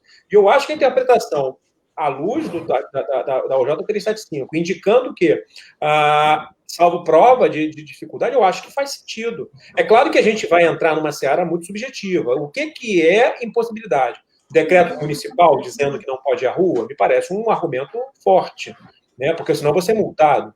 Agora, se eu não tiver um decreto, simples fato de eu ficar em casa, será que é sujeito a isso? Mas eu estava precavendo a minha vida.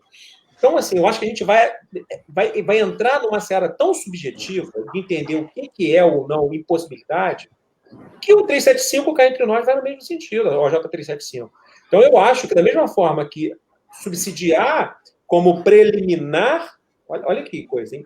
Preliminar da prejudicial, que há impossibilidade, também sustentar em contestação ou, eventualmente, argumentação que precisa justificar porque não há nenhuma prova, me parece bastante plausível. Eu acho que faz todo sentido, porque me parece que a gente tem que ter uma prova mínima. Um decreto municipal, para mim, é prova mínima, porque se eu estou impedido pelo Estado de andar na rua, me parece que, a contrário do senso, assim, se eu estou violando aquilo, eu estou cometendo um ilícito, né, sujeito a multa administrativa. Então, agora, se eu não tenho isso, considerando... E aí, olha que coisa, né? A importância dos advogados estarem sempre entendendo o que acontece no município onde trabalha, no estado onde atua e, obviamente, as regras federais, né? Porque o município, vocês, por exemplo, aí na região de Macaé, Quissamã, o município pode ter tido uma legislação local diferente do município de Macaé, né? O município pode ter feito um período de extensão, de limitação, de deslocamento maior ou menor. Então, isso pode impactar para fins de comprovação desse conteúdo da impossibilidade. Eu acho que faz todo sentido. Sem dúvida, sem dúvida. Doutora Ana Gleice. Saí bem ou saí pela tangente? Eu não sei se... Não. Eu penso em várias questões aqui, mas... Está bem sempre. Esse bate-papo é muito bom mesmo. Acho que a gente podia fazer outras lives, porque eu concordo com a doutora Priscila, e nesse bate-papo, lendo de novo a OJ, ouvindo a doutora Priscila falar, ela me remeteu a um processo que eu vou utilizar a OJ. Olha aí. Pois a gente está aqui estudando, né? Claro. Cada um tem um ponto de vista, mas a gente está aqui com o pensamento viajando, né? E abrindo horizontes. E assim, concordo com ela, né? Acho que esse é um caminho que os advogados eles têm que observar, porque não adianta só entrar com o processo e alegar ou não falar nada, né? Eu acho que, nesse caso específico, a gente tem que começar na origem. O advogado já, de início, tem que comprovar a impossibilidade, aonde ele mora, como é que está, né? Então, esse é uma estratégia para uma defesa, né? Às vezes o advogado dá um mole e o da outra parte vai lá e pega aí, né? Mas é isso. Eu estou adorando esse bate-papo. A doutora Priscila me ajudou, já fiz o print aqui e já mandei para o meu e-mail. Fulano de tal, observar o Jota. Para vocês verem como é que o debate ele flui, porque várias coisas vão nascendo, né, desse debate. Porque eu saber a decisão do Supremo, que não tem nada a ver com o direito do trabalho. Aquela decisão do ministro Alexandre tem nada a ver com o direito do trabalho. Mas eu saber da competência concorrente, da possibilidade dos entes da federação tomarem medidas necessárias para obstar a propagação do coronavírus, limitando o meu direito de ir e vir, até que ponto isso é ou não é prova? Eu não estou nem dizendo que sim nem que não. Eu até entendo, Fabiano, entendo que isso é um elemento forte de prova, da limitação de. Da mesma forma que, quando não existe esse impeditivo por parte do Estado, a contrário senso, a gente começa a pensar se a parte poderia ou não. Aí eu vou na linha do que a doutora Priscila colocou muito bem, porque me parece que é muito importante, né, nós temos todo um cuidado, seja os advogados da parte autora e da parte ré, para fazer prova, porque olha que coisa interessante, nós vamos provar algo que a gente nem debate mais, gente. Porque prescrição normalmente se alega de forma documental, né? Claro que isso pode ser prova documental também, mas eventualmente você pode ter prova de preliminar, de prejudicial de mérito, quando eventualmente você há alguma questão de família, ou não sei, várias questões que pode acontecer que a gente não consegue prever, né? E aí a dificuldade que a gente vai ter daqui a pouco e da necessidade de todo mundo estar muito bem capacitado. E, gente, lembrando sempre, claro, cada um tem a sua forma de pensar, né? Mas é muito importante nós no sentido, eu estou me colocando na posição de advogado, que já fui um dia, a gente fazer, o advogado, a sua parte dentro do processo de trazer todos os elementos. Como o juiz vai julgar, é outra história. Mas quando o processo está bem instruído, com os documentos necessários, se precavendo dessas alegações, por exemplo, em sede de preliminar ou coisa do tipo, né, a parte está feita. Aí, no final das contas, é entendimento. E como vai ser entendido, esse processo pode chegar no TST. Porque, mais uma vez, a gente está interpretando norma legal. Então, admite, inclusive, eventualmente, recurso de revista. Mas saber apontar isso me parece o caminho, a verdade e a vida. Olha! Bom, engraçado, eu recebi aqui Até vou agradecer aqui o colega aqui, né? Um dos nossos conselheiros aqui, dizendo que na próxima quer participar, que está gostando muito desse bate-papo aqui com o doutor Fabiano, na companhia das colegas aqui.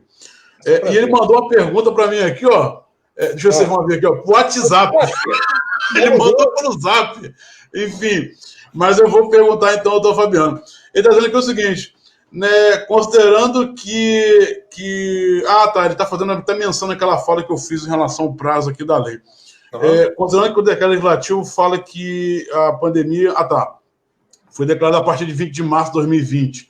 É forçoso colocar uma preliminar em que o juízo declare a inconstitucionalidade da lei 14.010 para que o prazo comece a partir de março e não de junho? Não, para falar a verdade, é mais do que... Eu não acho forçoso, até porque, como a gente tem controle difuso de constitucionalidade, sim, é obrigatório que o juiz entende. Pelo contrário. Eu acho que é mandamental, obviamente, quer dizer, se provocado. Eu tenho uma certa dificuldade de entender o inconstitucional. A minha discussão é mais na questão interpretativa nela no tempo, né? Mas nada impede de ser provocado isso, pelo contrário. Nada impede que seja provocado inconstitucionalidade de qualquer coisa. Né? Pode tudo o nosso ordenamento pode ser visto vis-à-vis a Constituição Federal, né? Então, me parece que é uma possibilidade, sim. Não vejo, mas lembrando sempre que, claro, pode o juiz de primeiro grau fazer interpretação conforme, aí eu acho que abre um outro espaço de discussão, né? Tem gente que entende que não, que só o Supremo pode, né? Mas será que cabe interpretação conforme, que aquilo onde se quis dizer isso seria sempre? Aí é um espaço que é mais pano para manga para esse debate. Bom, mas pelo que eu entendi, então, respondendo aqui o conselheiro aqui, sem dúvida é plausível. A doutora Aline Areda está dizendo aqui, ó, o advogado é o grande responsável pelas redes que geram a nossa jurisprudência. Parabéns pelo debate. Não, rede não, teses, ela corrigiu aqui, pelas teses, né? Quem faz tese, a jurisprudência consolidada dos tribunais não são inventadas por juízes. São inventadas por advogados, que chegam em algum momento de tanto ser pacificado e isso vira um enunciado. Então, o juiz não inventa a tese. Quem inventa a tese é um advogado que está tomando um banho ali, voltei no futebol, joguei Caramba! Foi lá escrever uma tese, virou no futuro, quem sabe, vire um enunciado, vire uma súmula, vire um OJ. Então, juiz não inventa esse tipo de coisa. Tese é feita baseada em um raciocínio de um advogado que pensou em algo fora da caixinha. Então, por isso que é muito importante, gente, parar de repetir o passado. A gente está vivendo um mundo novo. Né? Eu não vou falar novo normal, porque eu acho isso muito cafona. Tá? Eu odeio essa expressão. Mas, assim, a gente está vivendo um mundo novo, uma realidade nova, que a gente vai precisar, e os advogados mais do que nunca, da sua capacidade, que cada um tem, a capacidade cognitiva de interpretar a lei à luz da Constituição, e à luz dos fatos que estão acontecendo. E isso me parece uma realidade mandamental para todos nós, conhecer direito civil, direito ambiental, constitucional, administrativo, direito comparado. A gente falou de direito alemão, falamos de francês, falamos de um monte de coisa. Hoje, lá no Papo Trabalhista, por exemplo, eu publiquei uma decisão da regulamentação. Se deixar, o papo vai longe, já sabe disso, né? O papo está muito bom aqui. Deixar, eu estou em casa. Direito internacional, publiquei ontem. Corte Suprema Argentina declara constitucional. Não foi isso, não. Que proíbe o serviço penitenciário. Foi outra coisa. Cadê? Onde eu botei isso? Não publiquei. Porcaria.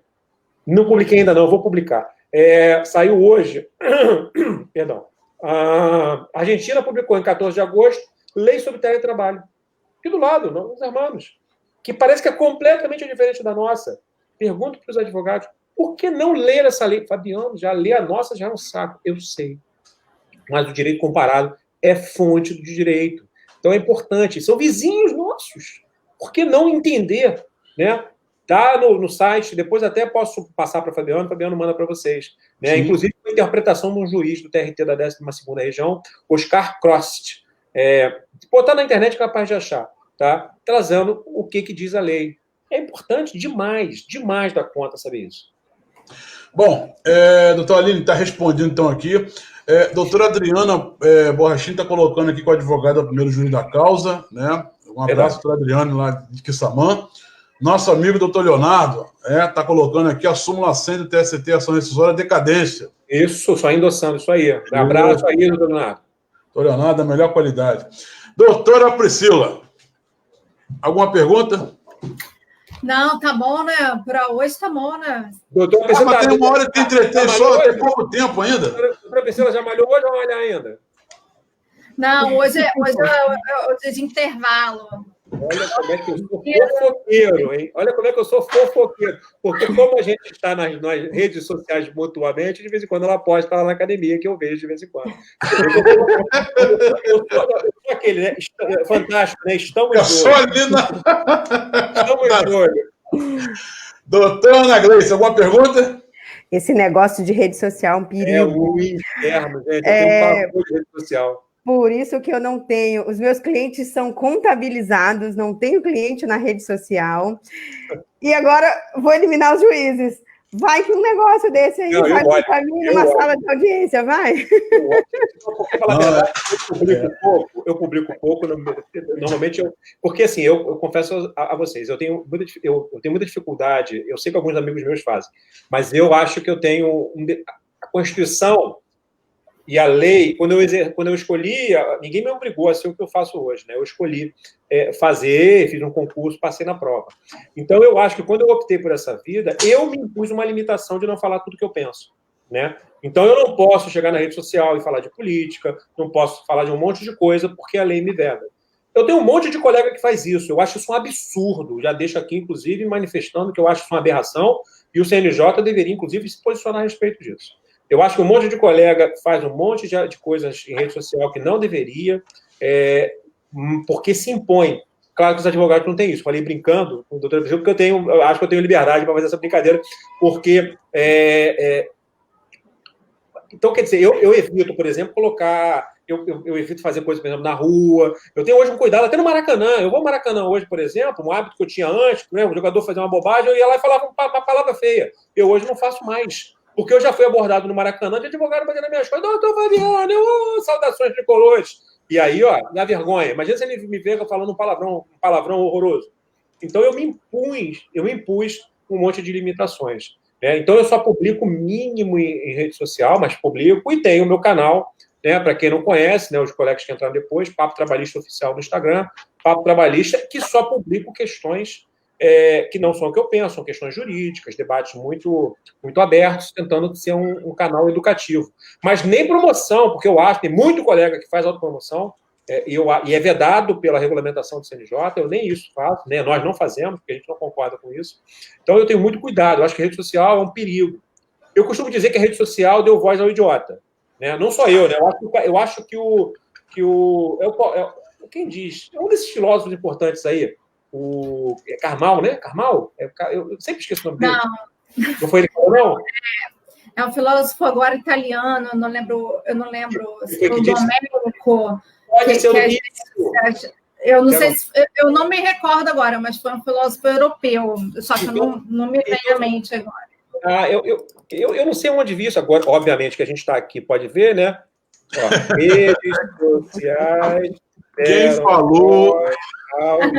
Idiota. Aí a gente Quem falou? Não, eu acho que redes sociais. Humberto Eco. Pronto, vamos dar o nome aos bois. Humberto Eco. Humberto Eco disse: redes sociais deram voz à legião de imbecis. A gente hoje tem um monte de gente, todo mundo virou advogado, todo mundo virou médico, todo mundo virou tudo. E fala um monte de bobagem. Além de, fora agressões recíprocas, né? A gente hoje virou um espaço onde todo mundo se agride pelo simples fato de pensar diferente. A gente está aqui conversando, pensando diferente, obviamente, que bom que a gente pensa diferente, né? Mas de forma respeitosa. Eu acho que é isso que a gente tem que pensar, né? Eu acho que o debate é fundamental para a gente crescer como sociedade. E me fazer pensar se eu estou certo. Né? Claro que quando a gente sai daqui, vocês acham que eu não vou ficar pensando nisso? Pô, deixa eu pensar nisso que a doutora Priscila falou. Será que aquilo limita ou não limita? Claro que eu vou refletir. Confesso que eu vou tomar uma cervejinha hoje pensando no assunto. Mas... Isso é um elogio. Alguém pensando no que eu falei, nossa. Mas por que não pensaria? Uma advogada brilhante. Priscila, você me ajudou. Olha só, você abriu o meu horizonte, você conversando, me levou para um outro caminho, que não tem nada a ver. Eu vou lá na súmula lá, tá vendo, doutora Priscila? Tá vendo?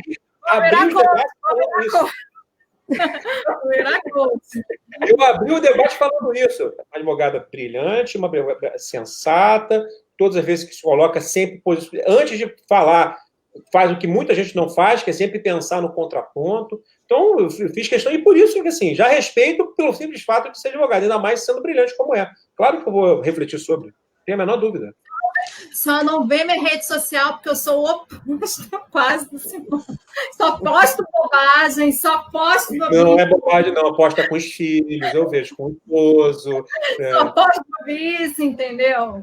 Agora eu tô no underground. Tô no underground. Mas nessa linha de rede social, tá fora do contexto, mas eu não posso fazer uma pergunta aqui. Doutor Fabiano, amigo de Facebook, ele é impedido de dar depoimento? Não, eu acho não, tenho certeza que não. Menino, se eu tivesse amigo de Facebook com problema para impedimento de suspeição, eu estava lascado. Tem gente lá de Amazonas que me manda mensagem para ser meu amigo de Facebook. Tá bom, nunca vi na vida, acho que nunca verei. Mas no Facebook a gente tá junto e misturado. Não, acho que não. Essa pergunta aí é porque eu tenho uma advogada aí que faz isso, eu só queria pontuar essa questão aí, então. Não, é um caso hipotético, mas, mas da mesma forma que também comprova, muitas vezes comprova. Eu já tive um caso em Uberlândia, eu estava em Uberlândia, e né, comecei a minha profissão em Minas Gerais, né, no território da terceira região, para quem não sabe. E uma vez o cara falou assim, né, não, eles são amigos íntimos e tal, pão duro. Aí o cara, não, você é amigo dele? Não, não é. Não é. Não é, tem prova? Doutor, o senhor me permite? Um tablet? Pois não. Quando voltou aqui, sem brincadeira, era um senhor, o testemunha, um rapaz negro, grande, eu tenho 1,80 m, ele devia ter 1,95 m, mas com uma pança. Nada contra, gente, pelo amor, não tem nada de gordofobia aqui, não, por favor, tá? Eu perdi 7 quilos aí nesse recesso, mas sempre fui da galera rechonchuda. O cara com um barrigão e com aquele avental, sabe? Avental de churrasco, com uma garrafa de cerveja na mão, um espeto de churrasco abraçado com o cara, com o autor. Aí eu olhei aquilo e falei, meu amigo, é o senhor? Aí ele, sou eu. Aí ele estava no churrasco. Não, peraí, o senhor não estava no churrasco. O senhor está abraçado com o autor, assim, numa forma que nem eu me abraço com meu irmão. Claro que é mentira, né? Mas aquilo foi só para descontrair. Obviamente que eles eram amigos. Então tem que ter um cuidado. A rede social, eu já vi justa causa ser mantida. Eu uma vez mantive. Já vi, não. Eu mantive uma vez a justa causa, porque o cidadão postou no horário de trabalho que estava tomando uma na praia. Nonsense total. E aí o advogado da ré, esperto, obviamente, entrou lá no Facebook, imprimiu tudo, botou lá o cara, ele levou até aquele samba, né? Aí, né? Pagode da Casa do Gago. Porque não faz sentido, quer dizer... Cuidado com a rede social. E a rede social é um problema, gente, é um problema. Sem dúvida. Bom, realmente é um papo muito gostoso. Já estamos aqui a 1h41. Tô, Fabiano, aqui eu te falei que não é igual lá no Instagram que 1 hora cai, não. Aqui nós vamos para direto. Mas a gente reconhece, obviamente, que o tema é muito gostoso. O posicionamento do colega, né? Atrelado aí o posicionamento da Ana, da Priscila, e o meu mesmo foi muito interessante. Mas a gente, obviamente, tem que caminhar para o fim. E, obviamente, então, vamos abrir aqui para as considerações finais, começando pela doutora Priscila Apicelo, em que a dona... Esqueci o nome aqui, dona Vera, né? A dona Vera Apicelo mandou aqui parabéns, filhinha. Doutora Priscila Apicelo, as suas considerações finais. Um beijo para a dona Vera. Doutora Vera, parabéns pela filha, parabéns aí, tá? Mãe é maravilhosa, né? Eu posto uma foto, ela curte. Imagina se ela não vai entrar na live, né? Participar, se deixar ela comenta aí, né? Mas, enfim, doutor Fabiano, gostei muito, né, de estar aqui. É o que eu falei, né? Fazendo o que a gente gosta, que é conversar, que é debater, enfim... confesso que eu fiquei tímida agora com a minha minuta de artigo, né? Porque, diante de tantas considerações brilhantes aqui, realmente eu vou ter que aperfeiçoar meus argumentos para ver se um dia ainda tenho a coragem de publicá-los, né? Publique, não deixe de publicar, não, vai ajudar muita gente. Tá certo. Mas um grande abraço. A gente mata um pouco a saudade dos colegas. Eu vi muitos comentários aqui, né? De colegas muito queridos, né? Realmente eu engrosso a torcida das pessoas que estão querendo que a gente retome a vida, obviamente com devidos cuidados, né? Vamos ver qual vacina vai chegar primeiro para a gente tomar e retomar a nossa vida. E aí a gente matou um pouquinho a saudade aqui dos nossos bate-papos, sempre muito produtivos, respeitosos. E é isso. Obrigada pelo convite mais uma vez, estimados colegas. E é isso. Bom, deixa eu só mandar uma boa noite aqui também para a doutora Adriana. A doutora Adriana ela pontuou aqui excelente debate, disse que está até agora aqui assistindo, ó, em família. Olha que interessante, está com a família toda aqui assistindo aqui. Doutora Adriana, parabéns pela colega que é. A doutora Adriana é uma advogada militante lá em Quissamã, tá? E está aqui nos acompanhando aqui. Rede social, doutora Adriana, parabéns pela pessoa que é. Vi na sua rede social lá a sua história de vendedora, representante, enfim, até chegar advogada, parabéns, que é uma história de sucesso. Doutora Ana Gleice, as suas considerações. Eu gostaria de agradecer, né, a presença de todo mundo. A gente teve até bastante colega numa sexta-feira, né, que é um dia da cervejinha, é um dia do vinho, é um dia da família, mas a gente teve até bastante colega aqui comentando, participando. Eu fico feliz porque eu acho que a gente tem que estudar sempre, né? A gente tem que estar sempre evoluindo e abrindo os nossos horizontes. E é só nesse tipo de bate-papo que eu acho que a gente se permite mais, né? Numa mesa de audiência, às vezes a gente chega mais com um pensamento bem focado e naquela briga, e a gente nem sempre para pensar, para olhar o outro lado. Por isso que advogar para os dois lados permite um pouco isso, né? Então, assim, esse bate-papo é muito bacana. Queria agradecer a todo mundo, mais uma vez, e dizer para o doutor Fabiano que eu vivo compartilhando, participo, assisto as lives. Não consigo assistir, vou confessar, não consigo assistir ao vivo, né, no momento que elas acontecem, mas depois eu dou um jeito de entrar lá nos canais para poder dar uma olhada, porque tem tema muito interessante que eu abro os meus horizontes, aprendo cada vez mais, e fica aqui a dica para o pessoal, né? Eu sempre faço um print, coloco lá no meu Instagram, chamando o pessoal para participar, porque vale a pena, gente, o direito. Ele está em constante evolução, né? Desde acho que a primeira fala que eu recebi na minha faculdade, na época, foi: o que você vai ouvir aqui, provavelmente, daqui 10 anos, não vai existir. Então, é uma constante evolução, é um estudo que não para, né? E eu fico muito feliz de participar dessa gestão da OAB, porque eu nunca vi, assim, tanta live, tanto curso, tanta pós-graduação, tanta gente boa podendo compartilhar aí seus conhecimentos. Então, vamos aproveitar, gente, vamos sugar o doutor Fabiano aí na pós-graduação, no papo trabalhista, né? Vamos trazer ele aqui mais vezes, né? É isso. Queria agradecer a todo mundo, desejar um bom final de semana e até a próxima. Doutor Fabiano, nosso juiz, gente da melhor qualidade, estamos querendo voltar após poder realmente ter aquele nosso debate, aquele nosso café ali, mas, enfim, logo vai estar voltando aí às aulas, estamos confiantes na vacina que está chegando aí, ou da Inglaterra, ou da Rússia, ou da Fiocruz, ou do Butantan, ou de qualquer canto, mas essa vacina vai chegar. Doutor Fabiano, as suas considerações finais. Gente, eu queria agradecer, eu agradecer o carinho de sempre. Eu costumo dizer sempre que o meu querido, né, eu chamo de amigo Fabiano, porque é sempre muito respeitoso comigo, sempre, em momentos positivos, inclusive em momentos ruins, né? Deixa para lá os momentos ruins, mas até alguns momentos ruins aí, mas sempre se colocou muito solidário. Eu costumo dizer que um convite dele é mais do que um convite, é uma intimação para a minha participação, independente do momento. Eu queria agradecer sempre, mais uma vez, a comunidade de advogados de Macaé, um local que eu sempre sou muito bem recebido. É um local, eu costumo dizer, é muito difícil um nível de advocacia com um nível tão uniforme e alto. Sarrafo, eu costumo brincar, olha, se você vai advogar em Macaé, o sarrafo é alto, porque são pessoas muito qualificadas em vários sentidos, no sentido ético, no sentido pessoal, são todos muito...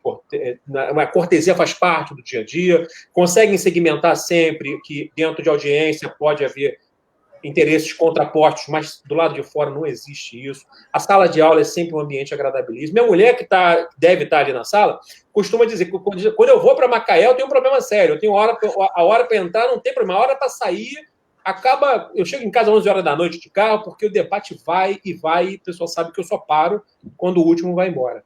Então, queria agradecer o carinho de todos. Foi uma excelente sexta-feira, um debate de um assunto muito importante. E sempre endossando para todos, né? A gente, por mais que nós tenhamos as nossas formas de pensar, e são, claro, a gente não pode perder isso. Né? Claro que eu tenho a minha forma de pensar. Eu costumo brincar, inclusive, que o Fabiano que julga não significa que é o mesmo Fabiano que escreve. Né? Então, por exemplo, eu sou uma pessoa ao julgar diferente do cara ao publicar um texto. Né? Porque não são a mesma pessoa. Né? Eu posso ter uma perspectiva ideológica no sentido de ideal diferente da norma, mas eu, como juiz, me vejo obrigado a aplicar a norma, não porque eu concordo ou discordo, mas porque eu sou juiz. A gente é escravo, entre aspas, da lei. Então, às vezes, a pessoa, você escreve uma coisa e fala outra, e é por isso que eu estou sempre aqui conversando, porque eu estou sempre mudando. Eu não tenho vergonha de dizer que o Fabiano que começou era um e o Fabiano que está terminando esse assunto é outro. E é assim que é a minha vida sempre. Eu não tenho vergonha de mudar, não tenho vergonha de pensar, não tenho vergonha de me questionar, também não tenho vergonha de dizer como penso. E eu acho que esse é o X da questão. E mais, num ambiente respeitoso, muito melhor. Né? Porque o que a gente tem que pensar, no final das contas, é que a sociedade é muito maior do que o meu interesse, do que o interesse do doutor Fabiano, da doutora Ana, da doutora Priscila, é muito maior do que nós quatro. A sociedade é muito mais complexa. E a gente pensar... Eu escrevi um texto... Me permite, Fabiano? Eu escrevi um texto... Claro. É um texto sobre... brincadeira, é uma brincadeirinha. Eu adoro Bob Esponja. Sou apaixonado por Bob Esponja quadrado.